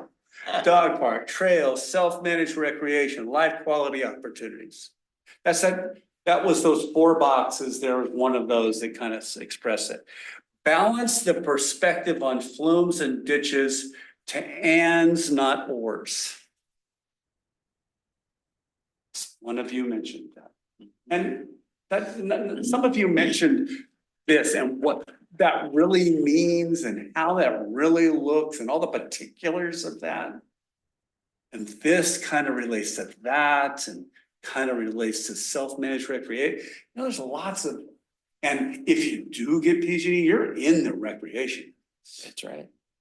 And I looked on the water code and you can do the recreation business and naturally, because utilities district own lakes. And lakes create what opportunities, not recreation. Okay, clarify and update our asset-specific life cycle infrastructure replacement methodologies. One board member said, I need to understand that better. On the other hand, one board member said, I don't like the way we're doing it now. Okay. Is that a fair comment though? I mean, it is incumbent upon staff. Carry on. It is incumbent upon staff to make that clear to everyone, whether they agree with it or not. How, remember we talked about CIP and how, what's the methodology, what's the engineering criteria? Or the why one become before the other. And it might not just be because of the need, it might be because of the cost. There could be a number of reasons how the CIP is constructed. Fair enough? That's okay. And that's a management. It's like a transparency. But it's a yeah, transparency has hooks to it though. It's just a communication issue. Mhm. Oh, didn't know that. Or I did know that I've tried to explain it a number of times. It's just not something we're going to agree on. Mhm. That oftentimes happens. I had one district who had a former general manager, a district engineer in another district, a civil engineer, a water environmentalist, and a biologist all on their board. That was how their board was made up. The general manager was constantly working philosophies of infrastructure and needs, constantly.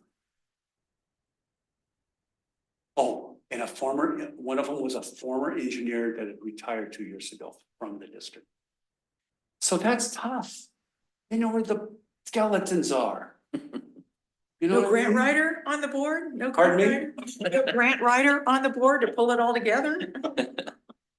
Darn. Everybody wants grants. A grant writer ought to have more work than they know what to do with. Every board I've ever worked with says, we'd love to get some grants. Who doesn't want grants, right? Okay, add a journeyman level watershed specialist to staff to provide balanced perspective. Now, this was the other shoe I was talking about that you had not mentioned. If you change the mission statement to protect, does it merit that? See, that's where you hang something that happens based on that. It's again, it's positioning. When I look at all mine, they point back to PG&E acquiring PG&E and upgrading our response, our management response to what's going to be required of Yeah, us. you're gonna have to have a recreational specialist. I know. Well, and it's hard to know until you know what the cost benefit performance is gonna be of the day you take ownership, you know? And man, that's good. That's a great challenge for staff. Huge to figure all that out. And answering to the feds because it'll be a FERC. We'll have taken on FERC. So- NEPA and CEQA? Mhm. Come on. I'm sorry, that's my own personal. It was my 20 years lobbying Washington to say, you know, CEQA's harder than NEPA sometimes. Can't you just say, if you did the CEQA process, you did it, good for you. Okay, and then water security for 50 to 100 years. Who doesn't want that? Everybody wants it. The big question is, what does that mean? So see, this list isn't a lot different than what you had before. Let me read just two months ago, you worked on Don's performance evaluation. It had some of those on. Here's the PG&E one. Continue to engage PG&E and be prepared when negotiations resume. Execute purchase and sales agreement for the PG&E's own portions of our water system, including the entire Phoenix Lake project, Pinecrest Lake, and Cedar water rights. Priority? Absolutely. Okay. So see, we don't need to do anything more.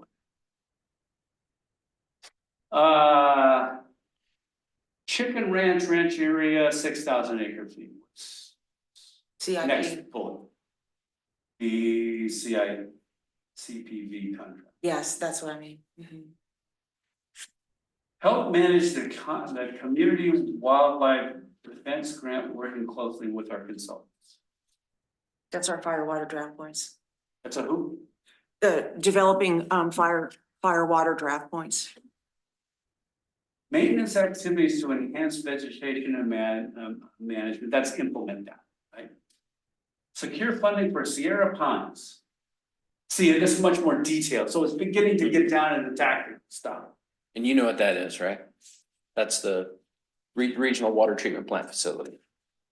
See, isn't Sierra Pines way up in? Yes. You're thinking of Sierra Village. Yeah. Yeah, But- Sierra Pines property is a former golf course that TUD purchased years ago. Oh, With this regional water treatment facility on yeah, it. so it's gotta be downhill. Well, Yeah, but- it's lower, No. it's not as high as Sierra Village, but it's upper Twainhar. Yeah. Oh, wow, okay. It will treat it high on the hog and distribute it downhill. Do you own the property already? Yep. Those are, all right, see, you're ahead of the So we game. can eliminate several of our mini treatment plants. Yeah. Yes, years of good planning come to that eventuality. Maximize consolidation of water facilities to include treatment plants, tanks, pump stations with goals of improving cost saving efficiencies, reducing our dependence on electricity, and reducing carbon emissions. So here's what I'm getting by reading this and looking at those. Is there something there that isn't here? What document are you reading from? This is top priorities for the next 5 years that you guys worked with him on his evaluation. I don't know how that evaluation occurred. This may be the reaction to that, not a shared thing. I don't know if he shared this with you. Yeah, it did. Okay. So it's available. These are We the came up with 2024 Yeah. goals that when we move in at the end to evaluate him, we will look at. So you see, it gets back to the goals that support the vision that we do incorporating our values into implementation, right? The value's gonna sit in between on how we're gonna get things done. We're gonna keep all those things in mind as we implement. And the vision protects or advances the mission, right? Mission, vision, values, guide our implementation, our goals, our priorities. So what's here that's not here? I mean, and there's more, because he's got the broke down into 4 different categories. There's strategic planning, capital, CIP, capital improvement achievements. There's labor management achievements, which are fair enough, only so much you can do, but you need to be able to speak plainly about your Your intention relative to organizational culture. That's as far as you go. Remember, I said you have 4 assets that you give that public, that you, the public, through you give to Dawn to manage. Facilities, equipment, people, and money. Manage those, optimize those. So basically, that's what he's doing. He's saying, here's what I'm gonna do. The nice thing that can be clear or not clear is if you feel rumblings in the staff, and you know you're not supposed to necessarily hear, you feel rumblings in the staff. Staff used to come to me all the time. And I'd say, you know, take it up with your supervisor. I don't want to hear the blah, blah, blah, blah, blah. You may have just had a performance evaluation you don't like. You may have had a bad day. You may be upset with something else. You have a supervisor, take it up with them. If I hear the same complaint twice, I say to the city manager, okay, I heard this twice, you deal with it. If I heard it 3 times, I'd say to Troy or somebody, I'd say, do we have a problem? I say, just go out and tell me. And that was a mayor. It's a little different relationship. But that's okay to do. But I had to have the 3 strikes kind of similar stories. Because, you know, there's logic there. There can be things. So if you feel like there's any disconnect there, what a board can do is develop an organizational culture intention statement. We intend for our organization to reflect these values. Enough said. So he's got it down here. He doesn't have that, but he's got labor management achievements, community relation achievements. Good. So he's got it. You all sent him out there to make tribal relationships and county relationships. Go ahead, Barbara. Yeah, no, I wanted to say that, yes, okay, he's got great, and we're not evaluating him right now, so I don't want to go there, but the one step in addition to that I have talked to Dawn about is building community goodwill. And why do we have to do that? It's different than community relations. He's got that, but building in a proactive way, community goodwill helps the community bond with the water so that when we have to have another rate increase, the community has seen what we do in opening up some of our low-hanging fruit to the community, and that is different to me, and that's what I would like this board to say. Do you think TUD should build community goodwill or not? And the case in point is the little abandoned treatment plant there behind what is it? Tractor Supply. That would be a beautiful dog park for the dog people that have to walk those dogs. It could be self-sustainable. That is an example of what I think community goodwill could be. And there are, you know, urban greening grants and that would be a good match. And you've mentioned these things before. He has. You have. I have. So to me, I would like it to be a board value that we look for opportunities to build community goodwill. It's not fun having a rate increase and being treated as a pariah in the grocery store. And I just can't think that community goodwill, especially if it pays for itself, is not a bad thing for us to be doing. Yeah, I hear what you're saying. I do. However, when we approved this rate increase, it was the biggest part of it was CIP. And I'm glad to see it's on the top of the list. That warms my heart because that's why I supported that rate increase, because the CIP needs it. We need it. For all the reasons we could talk for hours on, which I'm not going to. The only thing that concerns me about what you said is we didn't talk about raising rates to build dog parks and do that stuff. That worries me a little bit because I don't want to get off to where now we're diverting funds from the things we said we were gonna do from the rate increase and doing it to things that never came up. And I think that's a community divider if we start doing that kind of stuff. So not saying I wouldn't be for it, just saying proceed with caution on that. Because we told the community we were gonna do something with the funds we're gonna collect on this rate increase. And by golly, we should be doing that. And we should be doing those things. We should be replacing those tanks at Mona Village and all these other things that we're doing. When we start getting off into the other stuff that could be construed as something maybe we shouldn't be doing with those with that new rate increase, that concerns me. Go ahead, sorry. Well, I was waiting for them to get done. Yeah, but no, I just was gonna say that I totally agree with Jeff. But then again, I see where Barbara's coming from. And I think that the middle road on this would be that we put in place that we're going to work towards this in the future, the more, especially if we get involved with PG&E, because then we're into We're in the recreation. recreation business then. And, right, Yeah. so then we have some solid ground to stand on.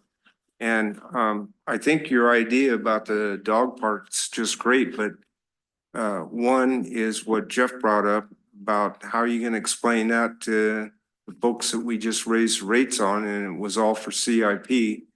And then my point of view is, do we want who's gonna find the money to put that in place? I mean, we can blame it on Blue Zone if you need someone to blame it on. I mean, this is something that puts us in a place where, see, this didn't hurt, you know, for the big guns. Once we get the big, this is a tiny little project that is could be self-sustaining and it could be paid for. There's 100% grants. Who's gonna put it together? That's what you Well, didn't let me finish. Okay. Who's gonna put it together? Are we gonna have engineers Yeah. or staff searching for grant monies in order to get that thing together, or to put the whole project together? Do we want their time to go into that? Or do we want it to go into that failing infrastructure that we need to get done immediately before it does fail? What's wrong with using Friends of Animal Community, Blue Zone? No, all Adventists? that's great, but we need to They know how. lay that out. We need to lay that out and make Yes, we sure do. that everybody knows that it's not TUD staff that's putting it together. It's being done under the umbrella of TUD, but it's not being done by paid TUD staff. Here's what I think, and this is risk taking, all right, and this is what we do. I personally think that how thankful the Friends of Animal Control, they walk their dogs there anyway. When I've talked to Darlene, she goes, oh my gosh, if we could have a dog park there. I mean, I think it would give us phenomenal goodwill with our community so that they could actually see that we are doing something on behalf of the whole community. I actually do feel that the community would go, hey, that's okay. I'm glad that they're creating this in partnership with Friends of Animal Control. SBI is right on the other side. Maybe we could get a little money from them, and that we could put an Iron Ranger out there and make it pay for itself. But I just feel that the risk, I feel more people are gonna go, hey, I see what we're getting for our money, than saying, what are they doing over there? Because of the Blue Zone could take the lead on it. Well, I hear what you're saying. I'm not disagreeing that it wouldn't be a good project. I am saying that, if, TUD staff were to be instrumental in making that come together, that we're gonna have a real tough time explaining that to our ratepayers that we just put that big rate increase through on. That's kind of the way I see it. Well, no, you know, I just, that would just have a little stalemate here, that's all. Well, I'd like to see your project idea go forward. It'd be nice though that if we had some outsiders step up and put it together and, Would you be supportive of that? yeah, I'd be supportive of that. So PUD's part would be finding the property. Finding the location. Yeah, the location. Yeah, So it's just a fence and a faucet, right? It's got a well and it's got power. No, what I'm saying is a dog park is just a fence and a faucet Yeah, and a gate. yeah. And in theory, I could be in favor of that as well. As long as we're, just what Ron said, we're not spending TUD time and effort to do this. We're not spending our utility guys down to mow the lawns and empty the garbage, and all that other stuff. If FOAC and all the others, what's that? No lawns, no maintenance. It's gonna. Well, you know what, I'm just using that as an example. We really gotta step back up because the community goodwill is the question. Yeah. And in his statement, there's a bullet point that says, and let's just see if you can extend, continue to provide public outreach and engagement activity. That's pretty much as close as it gets to that. That's So you close. could expand on that if you wanted to as a board. But what you're talking about is really a strategic effort to build community goodwill. So that when the eventual rate increase comes, you will have people that will say, well, at least they have reached out, at least they've discussed it, at least they've built a dog park. Or they've allowed a dog, I mean, that's the implication that you're saying, right? I think a dog park is an easier sell if we do a rate increase than buying the PG&E, because they're gonna go, we just had a rate increase, and they're not gonna see that some of the intangible values. They can see the dog park. It will be an interesting sell, but there is this whole. There is a bigger sentiment about water rights. And not everybody gets that. In fact, very few people. That's it, that's right. And They don't even know you don't have one. Most people don't. so take CCWD, Calaveras County Water District. Okay, they have White Pines Lake. They're in the recreation business. Everybody loves it. They have a rate increase, part of that goes for the maintenance, but they also have what they call an Iron Ranger, which is a iron pole, and it's locked and you put the money in it. And they have a White Pines little board that it's all self-maintaining. CCWD works with the community, but it is self-sustaining. So things like that are community and building community goodwill. Yes. So that is kind of another bullet point that would go, and you see that I put it up there Okay. on the new one, to kick around.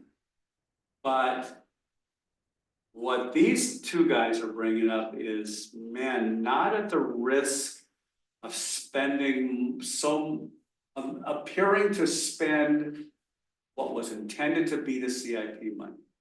So find another hole, so that staff can say, when they get the phone call, they say, what are you doing building a dog park out here? You told, they can say, oh, no, that came from a different fund, that came from a different money. The blue, I don't know. Blue zone. The blue zone, the Friends of the Animals, all we did is provide a piece of property that was Surplus unused. property, Huh? surplus property. Surplus property. Well, they took an attractive nuisance, which was a dilapidated treatment plant. And the crews already knocked it down. Nobody complained about that, they were using money and their salary, so, it is still an attractive nuisance. So that's just an example of community goodwill. Okay, we got that one. I'm just thinking it's 20 minutes to 4. This has been great, guys. You have done so good to get through this point.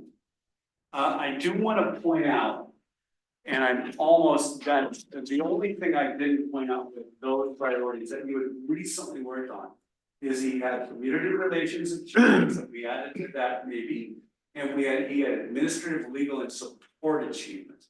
And so he's got a pretty extensive thing here. If someone were to go down through here and color code these to these, say this supports that, this supports that, this supports that.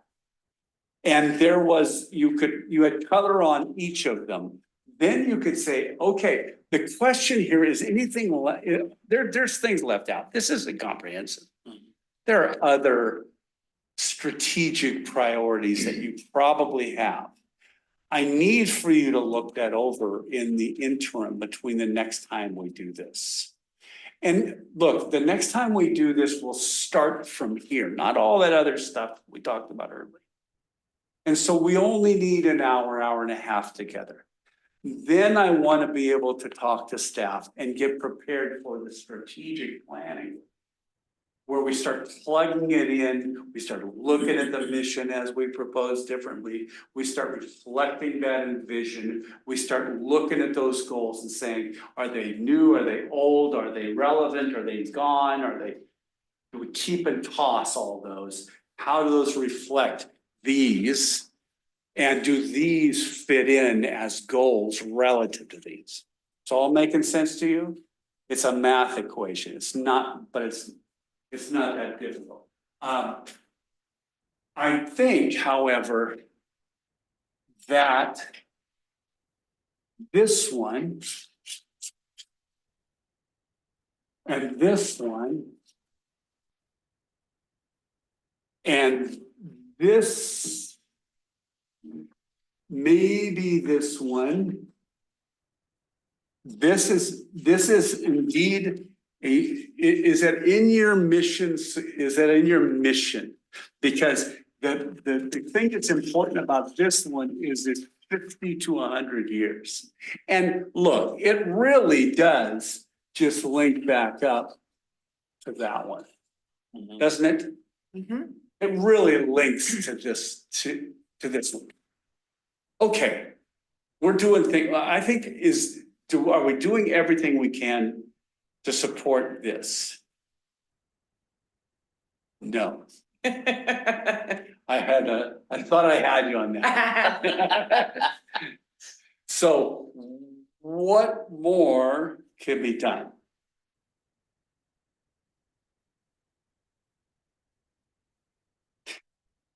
I've already said it. What the outsider's perspective?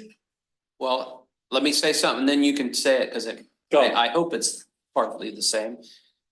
I think we still need to work on the community to get them behind this more than anything. I think it's imperative that that we have their support, and they need to know why they need to give us that support. Because this is so important. In my opinion, there is nothing more important. I've told you that, Brent. There's nothing more important in our future than that right there, that PG&E. Absolutely. So what does that mean? Are we speaking to Rotary clubs? We did initially, but we backed off when PG&E backed off, and that was probably a So you mistake. asked. And I'm not blaming anybody, because I could have been doing it too. PG&E before you start doing it. But or that kind of thing, just saying that kind of community engagement. But there's another piece that it's like this, but it's your decision makers.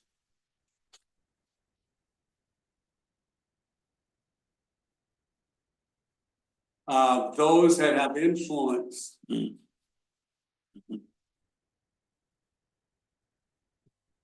Those that are on the CPUC, those that are on the assembly, those that are in the Senate, those that are on your board of supervisors that will whisper in the ears of the people that say, make this work to PG&E. Now that probably isn't best in the public square to have the kind of discussions, but look, all we're saying is everybody should get behind this. And PG&E should understand this is not only good for them, but it's good for us. And they should make it so that this is an easy transition. Easy transition. So that these people don't come unglued with the reality of the deal. Yeah, you know, let me just say one more thing about that. The future is gonna be expensive no matter what. No matter what happens, you know it's gonna be expensive because it's just the way of the world. And doing the right thing is always expensive, and it's usually the hardest thing to do. But doing nothing or doing the wrong thing, at the end of the day, is without a doubt the most expensive. It just Catastrophe. is. And It's a remember catastrophe. this too. Mhm. Go ahead. Glenn. Oh, I was just saying, it's a catastrophe. It is, and we have to figure out a way, not just TUD, but this county, this community has to figure out a way to make that work. Because it will be a catastrophe for us if we don't, down the road. And you don't want to be the board in 20 years, like the 1933 city council in Tracy, that said they had Chechi, nah. Yep, that's right. We don't have the $33,000 it'll take to hook up to that Chechi. Mhm. Wow. Wow. Yep. Wow. And all the preceding boards of supervisors and all the other boards of Tuolumne County going back to the 1800s that didn't get on board back then too. I want you to remember the standard distribution curve. Roughly drawn here, center line. Here's who you hear from that will completely understand. Here's that you'll hear from that'll hate the idea. Here's the people that will say, you do what's best for the district to protect and advance the mission. You won't hear from them. Mhm. You'll hear from them, but you won't hear from them. Now, does it mean that these people will lobby to get you unelected? If you make this huge decision here, I don't know. But you have to ask yourself when there's this big of a decision up in front of you, is it worth it if I'm not on the board in 2 years? Absolutely. Can I put my head on the pillow at night and say, done? Did the right thing. Go ahead, do with it what you want. You got water forever.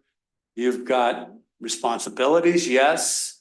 You've got potential like nobody's business. Mhm. So. Yeah, Well, these aren't career positions. that's right. Yeah. Our objective is not to be necessarily, our number one objective is not to be reelected. Our number one objective is to serve the mission. Protect, advance it. So, protect it, advance it. I don't know. You know, I think, I feel fortunate, this might get a little too warm and fuzzy, but I'm gonna say it anyway. I feel fortunate that I'm on this board with the people I'm on because I truly believe all five of us, even David, he's not here, that we're for this PG&E acquisition because we understand, we know what this means to the community and what it will mean into the future. So, There's just a lot of question marks. oh yeah, there's tons of them. And that's the only reticence that Mhm.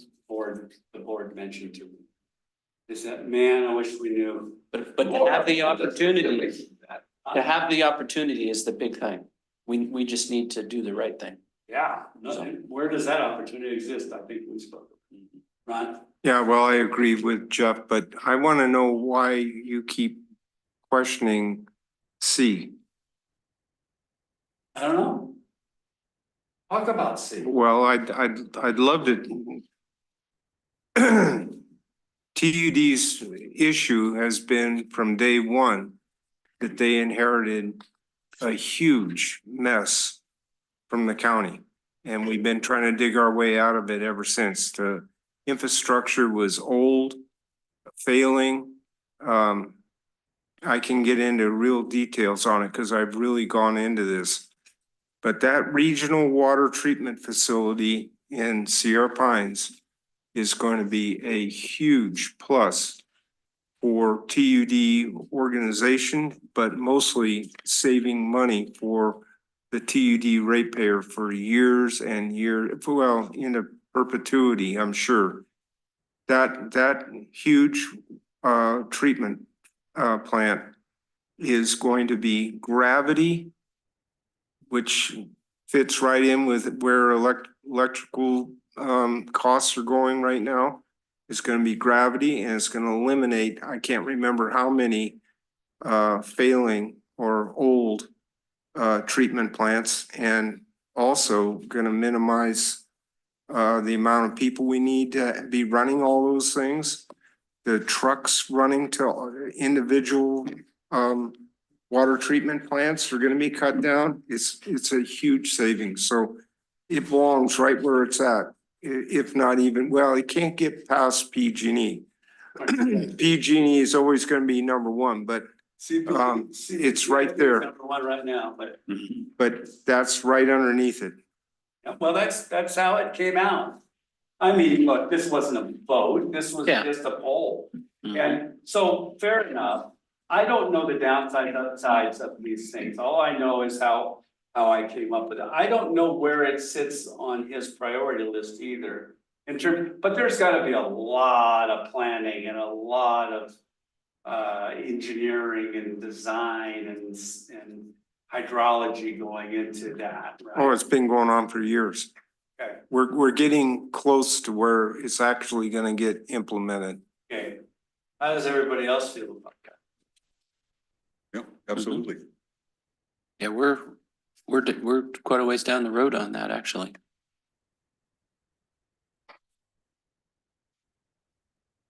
I mean, can't be a cheap ticket price for a regional water facility. And there's lots of levels of water treatment. I don't know how much you need, but I don't know what it does to the inputs or the outputs. But I would imagine there's a lot of choice points. Or maybe those are already decided. Yeah, we're basically waiting for funding. It's basically ready to go. Waiting for funding, that's Yep. an interesting concept. You know why? Because it kind of says, yeah, it's a really great unfunded project. No, we got funding Is it part of the, it's built close. in? It's close. It's close. okay, Well, and our engineers are really resourceful because on the CIP are pieces of it. So, so they do a little bit of CEQA here to replace, check pipe, you know, so they're Legoing it together. What? say good job, staff. Good job, staff. Oh, yeah. engineers. Good job. So they're getting there. They're getting there. Yeah. That was a compliment. I love that. Uh-huh. You know, I mean, look, what you guys have done, I know it may not seem complete, but it really wasn't meant to be completed. It was meant to have these discussions. I just don't know if anything's left on the table. Is there something out there that we haven't talked about? We talked a little bit about staff. We talked a little bit about best practices internally. But those are the kinds of things that oftentimes go in a strategic plan too. But we can talk about those when we get there too. Yes. Okay, and I'll keep it quick. I would like the rest of the board members as a refresher to get the latest draft version of the 2021 strategic plan that wasn't ratified by a general manager, because other than the 08 plan that was extremely readable and usable. That 2021, I think it would be, that you flash those tiers and the other, more integrated thing would be a benefit for us to read. And it's only few pages, about 16 pages. It might be a value. I will put together a Google file or something that has all of these things in it. So that you guys can say, it'll have TUD priorities on it, 2024. And then you guys can kind of pick through it and do it. So I don't think some of us know how to access. I will do it Dropbox, no. I will send it to Abby and, no, to Melissa. And have her distribute it. Okay. I'll have her deliver them on a donkey to your house. No, No, I will have them call Ron and have him come and retrieve them. With an abacus and what else, Ron? What does he need? Ron's just admitting how he wants to do it, that's fine. Luddite, yeah. Okay, I hope that this discussion met your expectations for the first round. Because it really was a good open discussion, you guys were really able, I hope, able to get everything out. And discuss it, talk about it. And see that we're not too far off here, we just need to refine it. There are some things that may be new, may be different, maybe another approach, another optic on it. And so I think you've done really good. This is really in my mind, as many of the meetings like this I do, this is very productive. Very productive. I wish David were here. These are valuable. Because honestly, he's got a perspective that needs to be heard. He missed it, that happens. I just, I know this was a preliminary meeting, even though I didn't think that was the way we were gonna go, but. I'm sorry. No, that's okay, that's okay. I can roll with the punches. But I think what I wanna make sure of is that what we come up with, and I'm pretty sure you wouldn't allow us to do anything else, but I want it to be achievable. I don't want any pie in the sky type of stuff Yes. or anything. I want achievable. I would like to see whatever goes to the GM, that we're not overburdening him so to a point where he can't achieve it. I want this spread out from the GM throughout the staff. I want staff, I mean, I can't say anything, but I want to say it through the GM that I want the pressure put on them that they have to be part of this achievement also. I hope that makes sense, but Don't I don't know, worry, practical minds will be applied to this, but they're not gonna make the decisions. They're gonna come back to you and integrate the decisions. right. And so they'll say yes, because the answer to a majority of the board has to be yes. Realize that. On the other hand, you need to know the impacts of your decisions. And that's what staff should do. And I oftentimes get to now sit with staff and say, be practical, but understand that you need to give them options relative to these. If you can't fulfill that, what's an integrative option or an evolving option you can provide? So that you respect where the board wants to go, but you give them an impact that they can afford. That they don't have to, that doesn't overburden you, that doesn't cost so much money that you can't afford it. So the practical minds will be applied to this, and we're gonna come back at it. And for just an hour and a half or so. Yeah, and I'd like to see it be a cohesive Well, thing. absolutely, that's always my intent, Yeah, okay. Okay, right? all right, are we good? Are we 4 o'clock? We are, it's 4 o'clock. I have to ask for public comment. Corey, is there anybody with their hands up? Okay, seeing none? What's that? You don't need Melissa to, no, you can yell it out. Yeah, we can gavel it out, so, Already know. all right, anybody have anything else? All right, meeting adjourned.